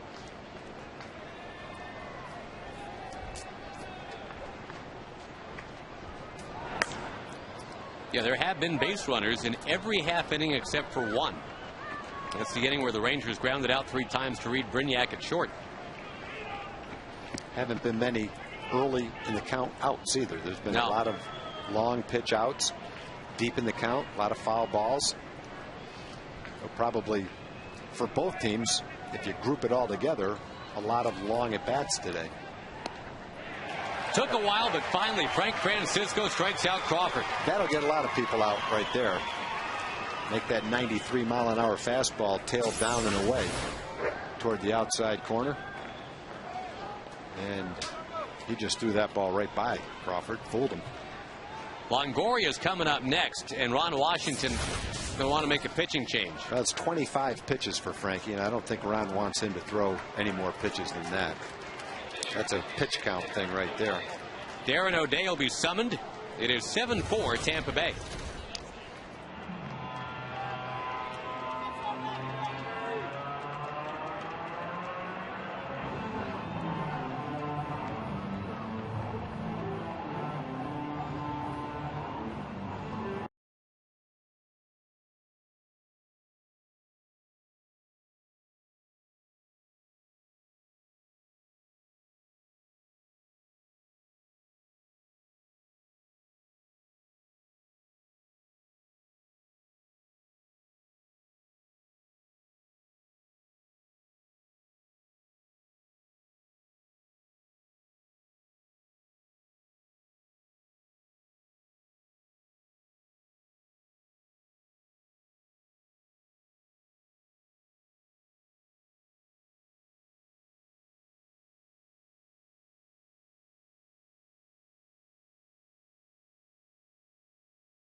Long inning for Frankie Francisco, and Ron Washington goes out to rescue him by saying we're going to go to Darren O'Day now. Darren will get into his 27th game of the year. We'll have to face Evan Longoria.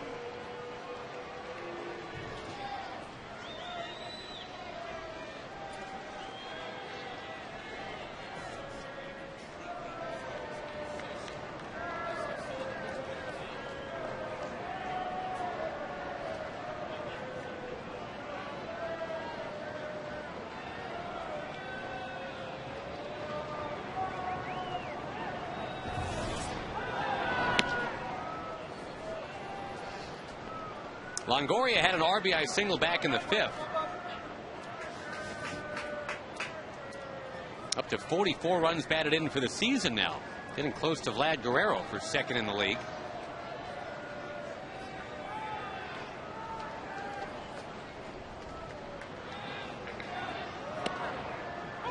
Outside corner, Longoria kind of marching away. Didn't like that. A Gold Glove winner and a Silver Slugger winner at the age of 24 last year. Video game cover boy now. Ticks it back into the crowd. A lot of members of our military are here today. They're not going with a short sleeve look either. No, that's impressive.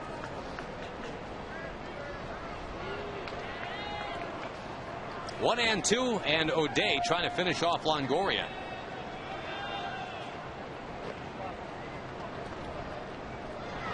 Ooh, it hit him.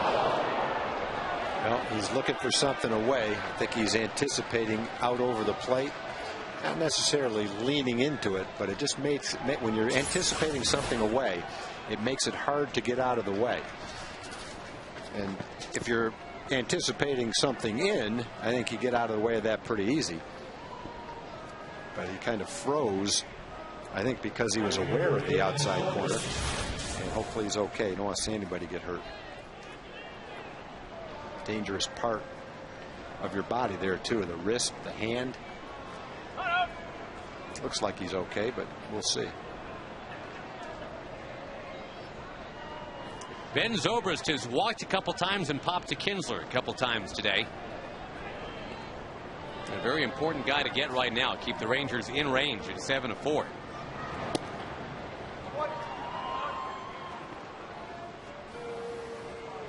Zobrist back in 07 hit 155 in about 100 at bats, and he went to work in the offseason that winter trying to redo his swing.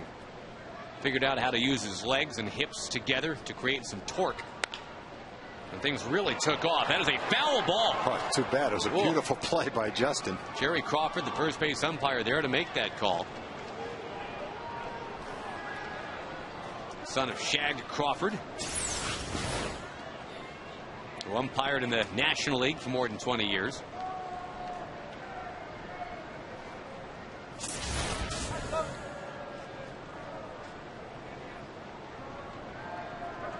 Anyway, for Zobrist, he went from a guy who had never hit more than 7 homers in a professional season to a guy who cranked out 27 last year as a Major League All-Star.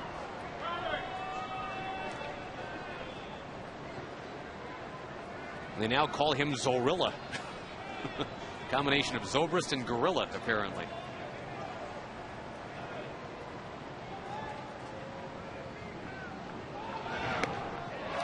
O'Day slings it by him. Gets it to 1-2.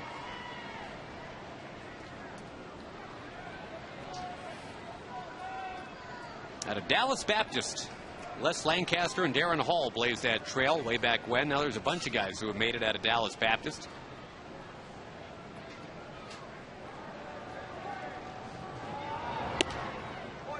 And Jason LaRue, Freddie Sanchez. Good work on that campus.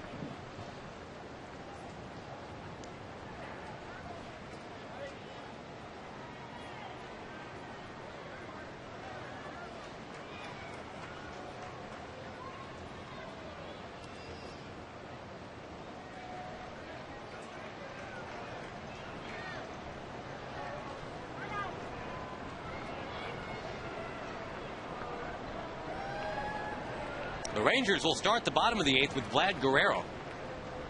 And again, trying to stay within 7-4. They will not. His run charge against the ledger of Frank Francisco. Zobrist having himself quite a rally after a couple of pop-ups. 2 walks and now an RBI single.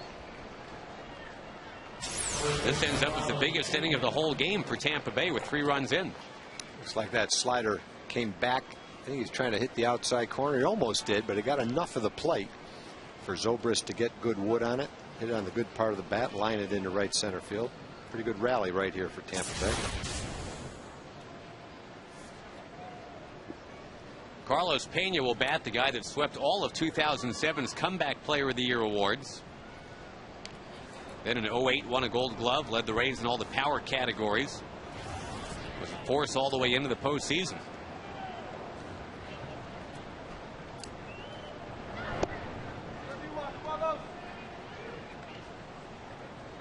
To have a breakout year at the age of 29, I guess that's a bit unusual, but I think the Rays were just thrilled that it happened on their watch. There were a lot of teams, including the Rangers, that had Pena, just really didn't have the room or the patience to wait for him to develop like that.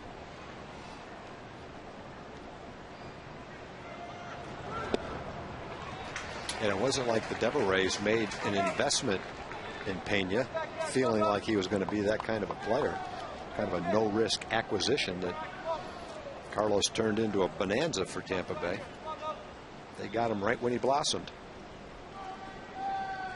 First-round draft pick of the Rangers, big power guy coming out of college. He says his motto has always been, "I will persist until I succeed." And he is doing that now. Hot shot grabbed by Smoke to help O'Day out of the inning. 3 in, though, for Tampa Bay. And they're leading 8-4.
Proud sponsor of youth baseball programs throughout the state of Texas. If you'd like to learn more about Chevy's commitment to youth league baseball, go to ChevyTexasBaseball.com.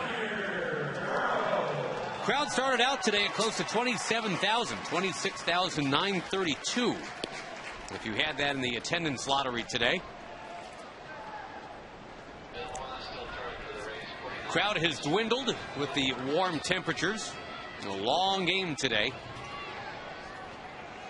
The Rangers are trailing 8-4, but they've got some power coming up here. Vlad Guerrero starts the inning, a 2 for 3 today. And now hitting .380 for the year at home. Of course, this has always been a very comfortable place to hit for Vlad.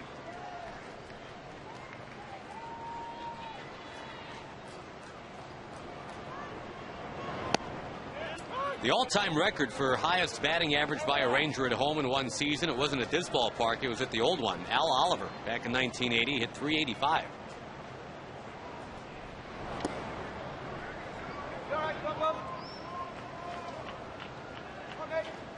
Guerrero, Murphy, and Smoke, as the Rangers try to pick themselves up off the mat here. 6 outs left to them today. Already taken 2 games in this series from Tampa Bay.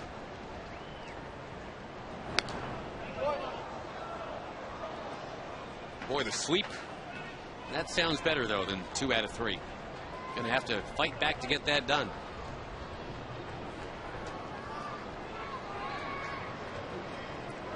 Seems like every time the Rangers have fought back in this game, Tampa Bay's come right back to score.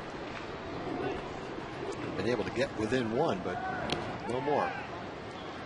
Foul tip and grabbed by Navarro for the out. That's just a swing you won't see Vlad take very often. I think for some reason he was fooled a little bit on the fastball, maybe for an off-speed pitch.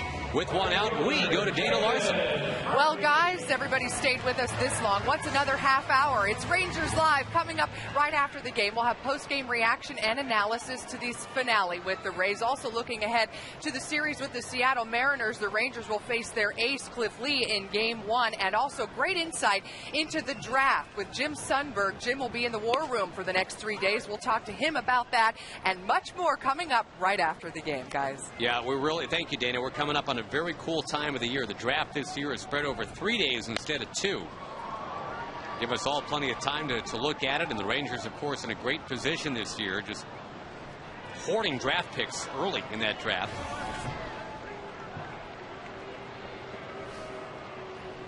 David Murphy, one-time first-rounder of the Red Sox, will foul one back. There's 4 people in that family never saw that ball go right by their heads. I was just looking at that, too. Just having a little conversation. All of a sudden, the foul ball joined him.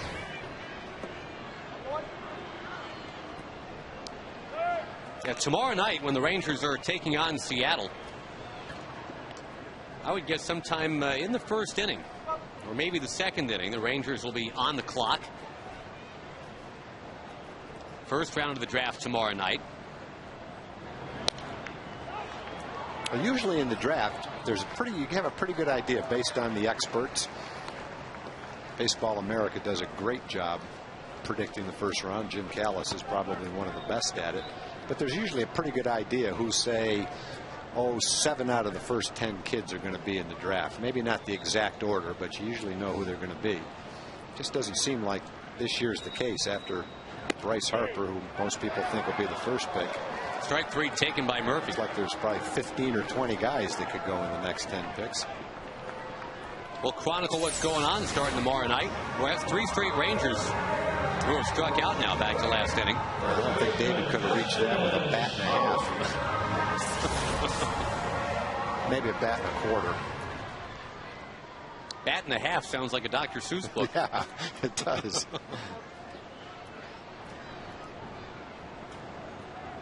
Here's Justin Smoke, 1 out of 3. Now, Dana Larson was talking about Seattle coming in. One guy the Rangers will not face in a 4-game series is Doug Fister. He is heading to the DL. The guy that's been leading the league or close to it in ERA for much of the year. But the Rangers will have to deal with Cliff Lee and Felix Hernandez, 1 and 2, to start that series. Thought it was the best 1-2 punch in baseball right there. Fouled back by Smoke.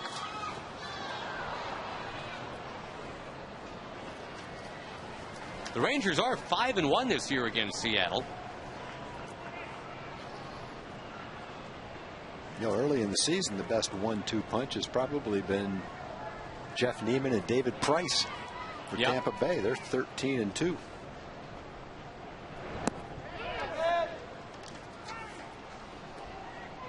Those are the 2 guys the Rangers did not see in this 3-game series. That worked out okay. There's a lot of good teams with good number 1 and 2 guys.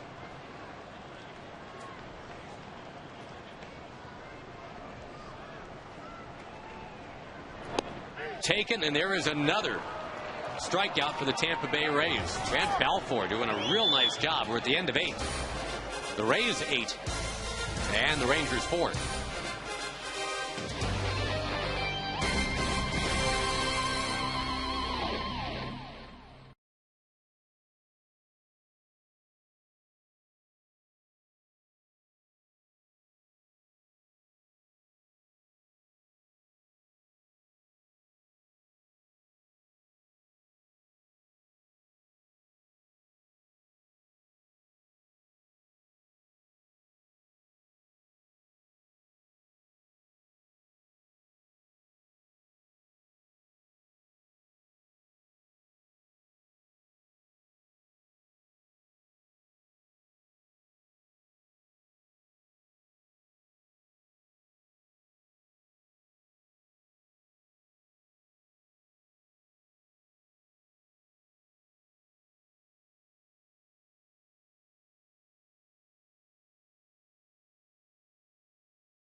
You can bring the whole family out to one of these games with Coca-Cola total family ticketing. You get 4 tickets, 4 hot dogs, 4 Cokes, a parking pass, and $20 in the sports park. $20 for the sports park tokens, all for as little as $15 per person. 972 Rangers is the number to call, or go to TexasRangers.com.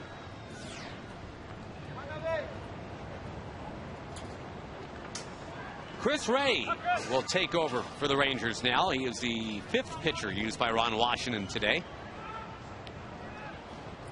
The former Baltimore Oriole. And the first at bat now for Deoner Navarro. Right away, pokes it into the hole. Andrus leaping, firing. What a throw by Elvis Andrus! 3 hours, 40 minutes into the game, and Elvis fresh as a daisy out there. It's hard when you just are of normal athletic ability to imagine that guys can go into the hole, jump up in the air, throw it that far, and make a perfect throw and make it accurately. But big league shortstops, Elvis for sure, are exceptional athletes. Not the normal variety. Rodriguez a wave and a miss. At shortstop, you really do get to throw off or show off your throwing arm. Go deep in the hole like that.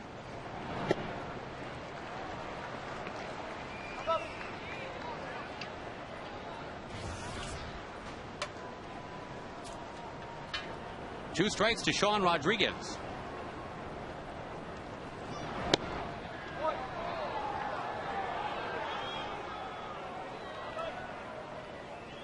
And by the way, both the A's and the Angels are winning right now. The A's up on Minnesota 5-4 in the 9th.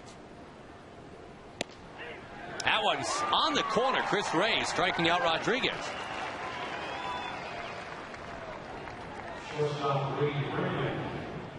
The Angels lead on Seattle is 6-4 at the end of 7.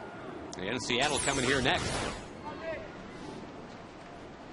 Now a couple of sliders and then a big-time fastball right on the outside corner.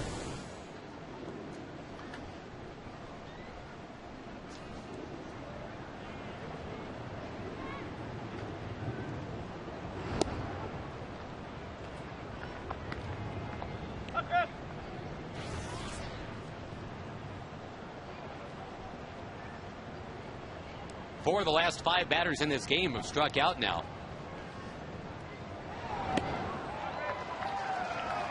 Well, the Rangers will be starting it up in the bottom of the 9th inning with, well, assumably Matt Trainer, then a Hamilton, then Bourbon, then it flips to the top of the order.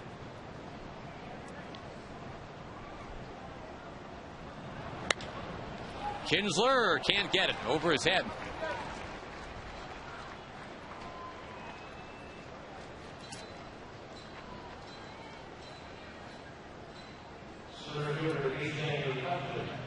Now, second hit for Reed Brignac in the last 2 innings. He brings up a guy who's been on base 4 times today, B.J. Upton.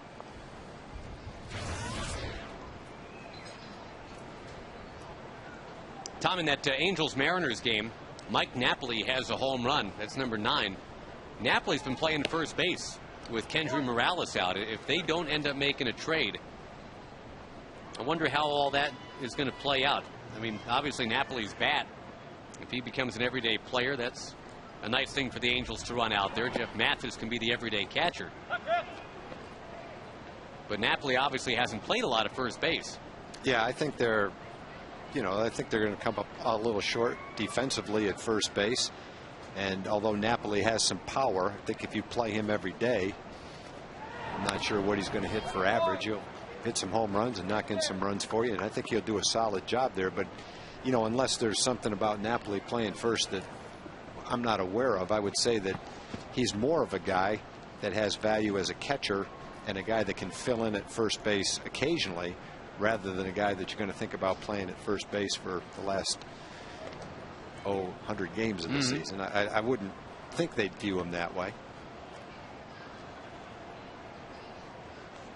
So I would look for Anaheim to maybe be active in the trade front. Runner goes, good jump. Trainer will fire, but not even real close. Well, the Rays have been running all around the last few innings.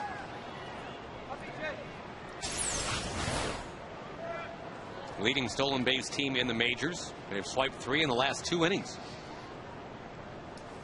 Not much chance for Matt right there.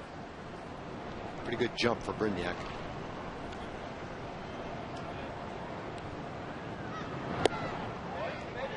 Outside, another walk. And John Jaso will come up for the 6th time in a 9-inning game.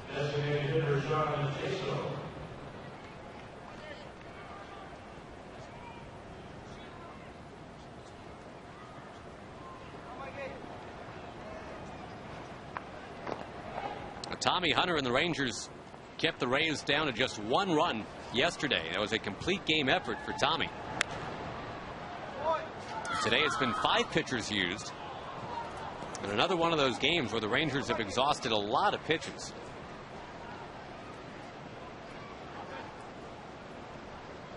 Matter of fact, we are looking now at 200 pitches thrown by the Rangers this afternoon.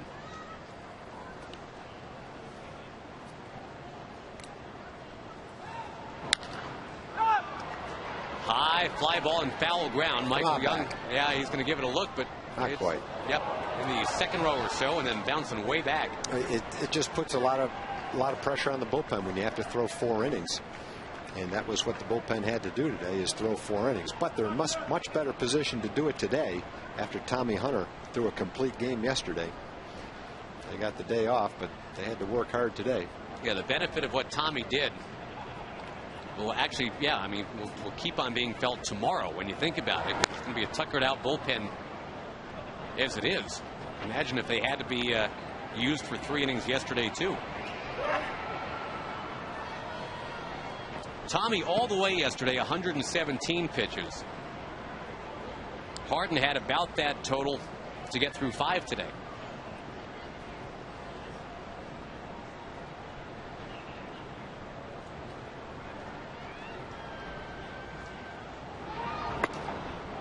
And again, it's not like it's been a breeze for the bullpen. Frankie Francisco pitched 2/3 of an inning, needed 25 pitches to do that. O'Day to get 1 out, needed 12 pitches. And Dustin Nippert threw about 40 pitches in his 2 innings.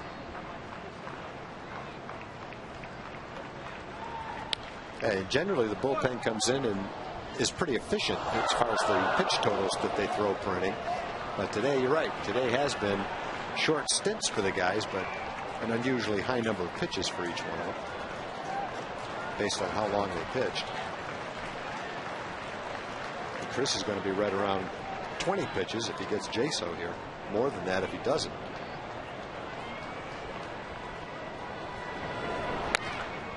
left field. Josh Hamilton zooming after it, going over. He won't get it. And the Rays will score again. There have only been 3 innings in which they have not scored in this game. It's now 9-4. It's quite a day for Jaso. Jaso's now got a walk, a single, a double, a home run. He's knocked in 5 runs in the game, getting a chance to lead off. Boy, has he been a tough out today. Good at bats for him. A career day for him. He batted leadoff yesterday, didn't get the ball out of the infield. Joe Madden stays with that plan, though, today. In fact, DHs Jaso today to allow him to stay around. And the career afternoon for Jaso. He struck out his first at bat. Rich Harden threw a fastball by him the first time up. But it's been tough going since then.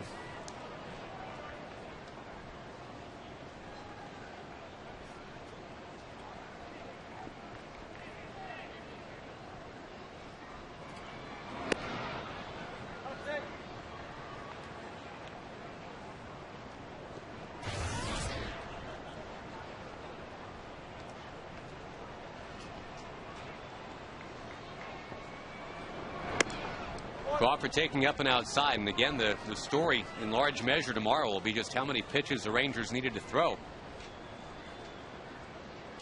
On a warm afternoon, those guys behind these pitchers, boy, they've had just a lot of time standing around. Yeah, as quickly as Tommy got him back in the dugout yesterday, it's been just the opposite today. They've been out there a long time. This is looking like it could be about a 4-hour game. The Rangers, well, they had a couple of 12-inning games this year that went about 3:15. This could be a 9-inning game that goes about an hour more. High pop-up. Off the bat of Crawford, coming back into the crowd. That is as close to our booth as we've had in a while. A double ricochet down below us.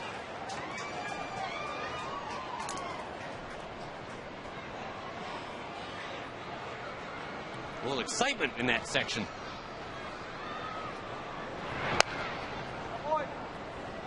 Boy, even Chris Ray, who for the most part works very expediently, one of those 12-pitch inning guys. Say 24-pitch inning for Ray already. Well, you have to give the Devil Rays a lot of credit today, too. They've just been tough outs all day long. They've fouled off a lot of tough pitches. They've been putting the ball in play, getting their hits, taking their walks. I think as much as anything, you have to give their hitters the credit today for the way they've swung the bats. High fly ball from Crawford. Murphy ready. He's got it. Rangers with plenty of work to do. Bottom of the 9th coming up.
Tom, grab your bag. It's on. By Progressive. For a money-saving car insurance quote, call 1-800-PROGRESSIVE. And by the Ford F-150. Check out the 2010 F-150 and drive one. Ford is the best in Texas.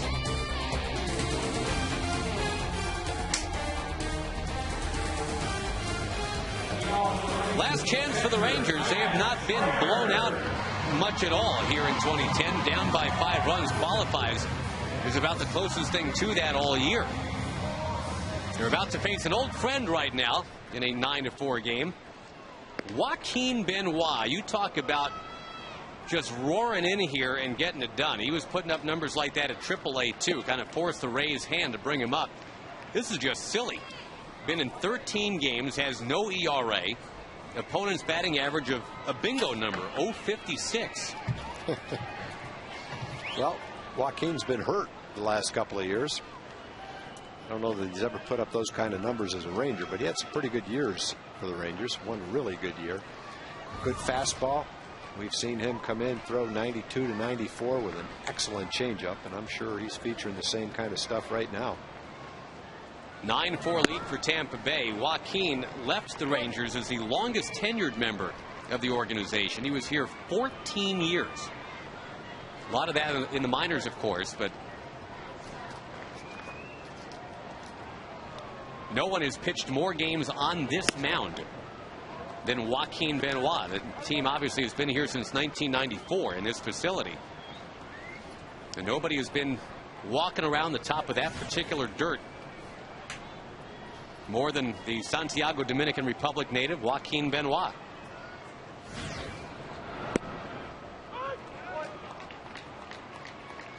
Missed all of last year, you might remember. Had that torn rotator cuff. His big year was 2007 with the Rangers. 82 innings, 87 strikeouts, 68 hits in 82 innings. Nice ERA in the 2s. Didn't pitch at all last year, though. He was hurt most of the year before that, too. Well, as a Tampa Bay Ray, he's retired 34 of the 39 batters that he's faced. Only 2 hits allowed. Righties are hitless against him, 0 for 18.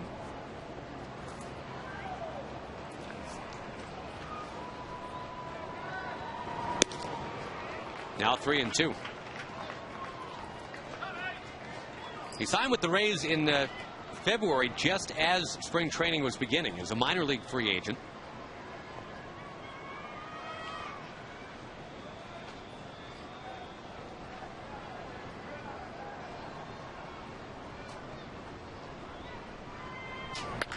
Trainer pegs one deep left. He's got an ERA now. He does, and Trainer has himself a 2-homer game today. That's unbelievable. This guy in a 4-hour game in searing heat. He's the catcher. He's probably lost 8 pounds today. He's got 2 home runs. He's been hit by a pitch. Been taking foul balls off his body all day. He's been on base every time because he also walked in the game. 2 home runs, a walk, and a hit by a pitch. Got a pitch right down the middle of the plate and just cleared the left center field wall. First hit by a righty off Benoit all year to make it 9-5.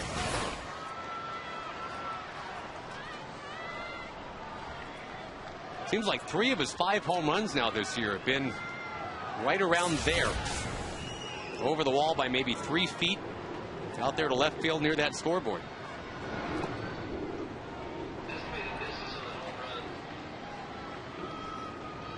Now the first 2-homer game in the big leagues for Matt Trainer.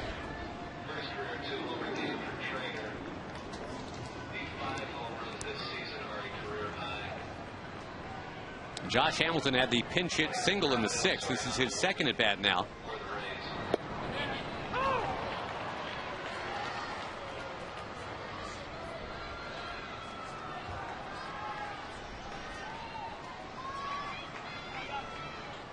Talked about the Rangers, Tom, and all the pitches they've thrown. 210 of them. And Tampa Bay's getting right up there, too. They're at 165. Hamilton has gone on strikes. That's 5 of the last 6 Rangers who have struck out now. The exception being Trainer, who hit the home run.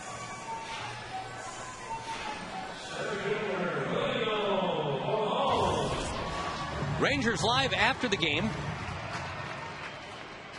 And again tomorrow night, Scott Feldman on the mound against Cliff Lee. Seattle coming on in, 7:05 first pitch. Mariners are trailing the Angels 6-4 in the 8th.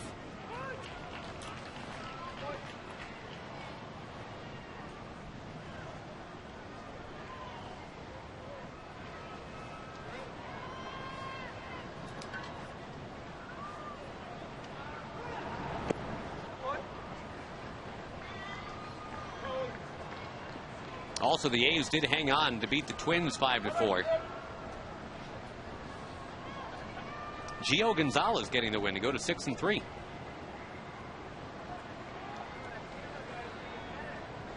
Good fans right there, huh, with the rally caps on. Yep, they've been here a long time. Been here for almost 4 hours. Still got the rally caps on. Like their attitude.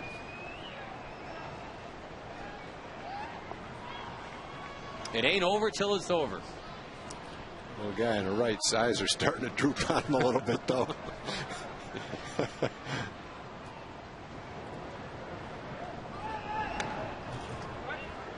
Bourbon fouls it.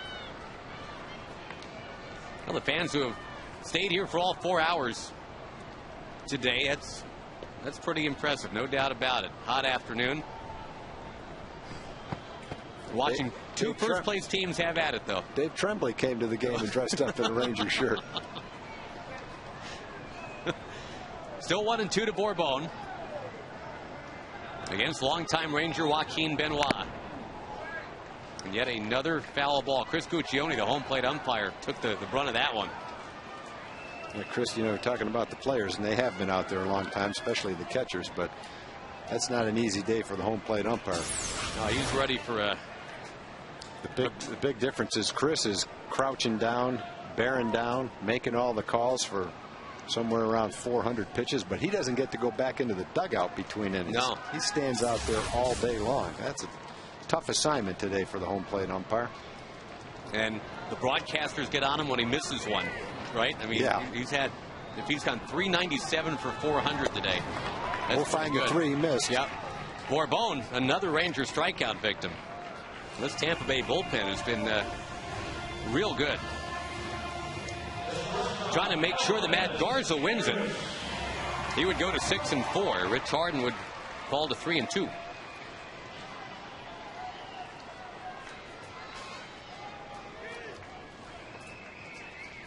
Andrew, I'm sorry, Tom. I was going to say the good thing about today's game, it was a day game. You go home, have a good meal, and get a good night's sleep. Night game tomorrow, so you got a little bit of time to recuperate after a long game today. Yeah, if this was the night game and you had to play the day game tomorrow. Yeah, that'd be a tough turnaround. Now, yesterday they played in about 2 hours, 20 minutes.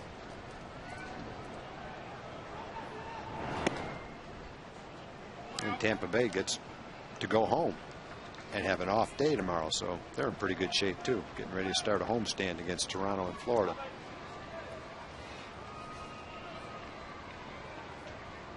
One and one to Andrews. He'll take strike 2. The Matt Trainer home run in this inning got the fans a little bit fired up. A 2-homer day for Matt. But now the Rangers down to their last strike.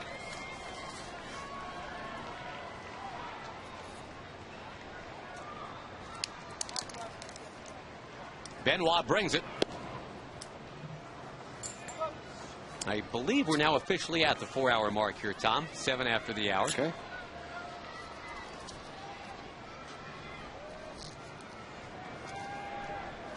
Long day at the office for Rich Harden. Down near third, that's a fair ball, and Longoria couldn't make the throw. That's an infield hit for Elvis Andrews, and once again, Tampa Bay always seems to be near where these baseballs are hit. You know what we need now is a pitching change.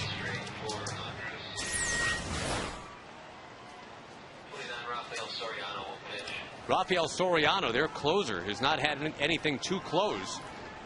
It's not a closing situation, but I think after 2 days off, Joe Madden probably feels like it's okay to get him in, get him a little work.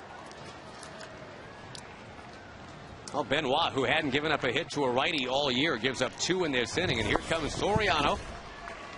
Rangers still around it at 9-5. We're back right after this.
Save situation, but he's just trying to draw the curtain shut here. He's 15 out of 15 in-save opportunities, and sometimes when a closer comes on in a non-save situation, it can get a little dicey. He's been sitting around all day today, probably thinking he wasn't going to pitch. But he does have to pitch now. Elvis is going. Strike taken and no throw. That's just defensive indifference. And the Rangers will stay out of a force anyway. 6 Tampa Bay pitchers today and 5 Ranger pitchers.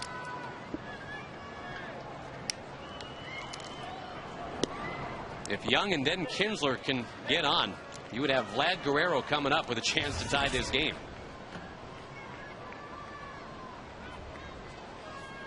Well, Tampa Bay came back in the first game and had Carlos Pena at bat as the tying run. Ended up grounding out to second to end the game. But you're right, that's what the Rangers are hoping for. Chance to tie the game. That one's on the corner, though. 1-2 to Young.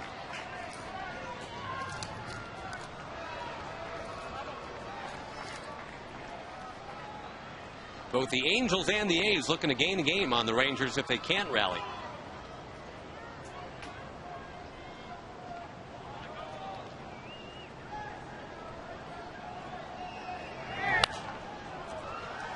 If the Rangers do not rally, well, they can still say they took 2 out of 3 from the team with the best record in baseball.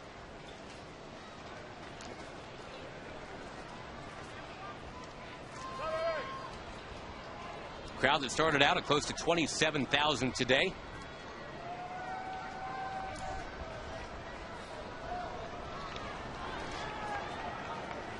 Soriano deals the 1-2 and ends it.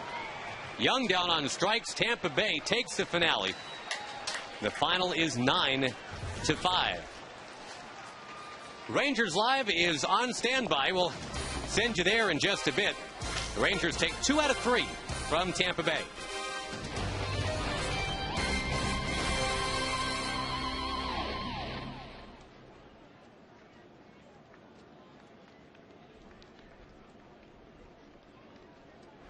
Have they been here the whole time? Yeah. Yes.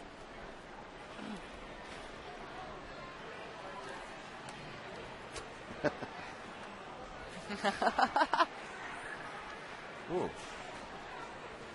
Okay. Okay. All right.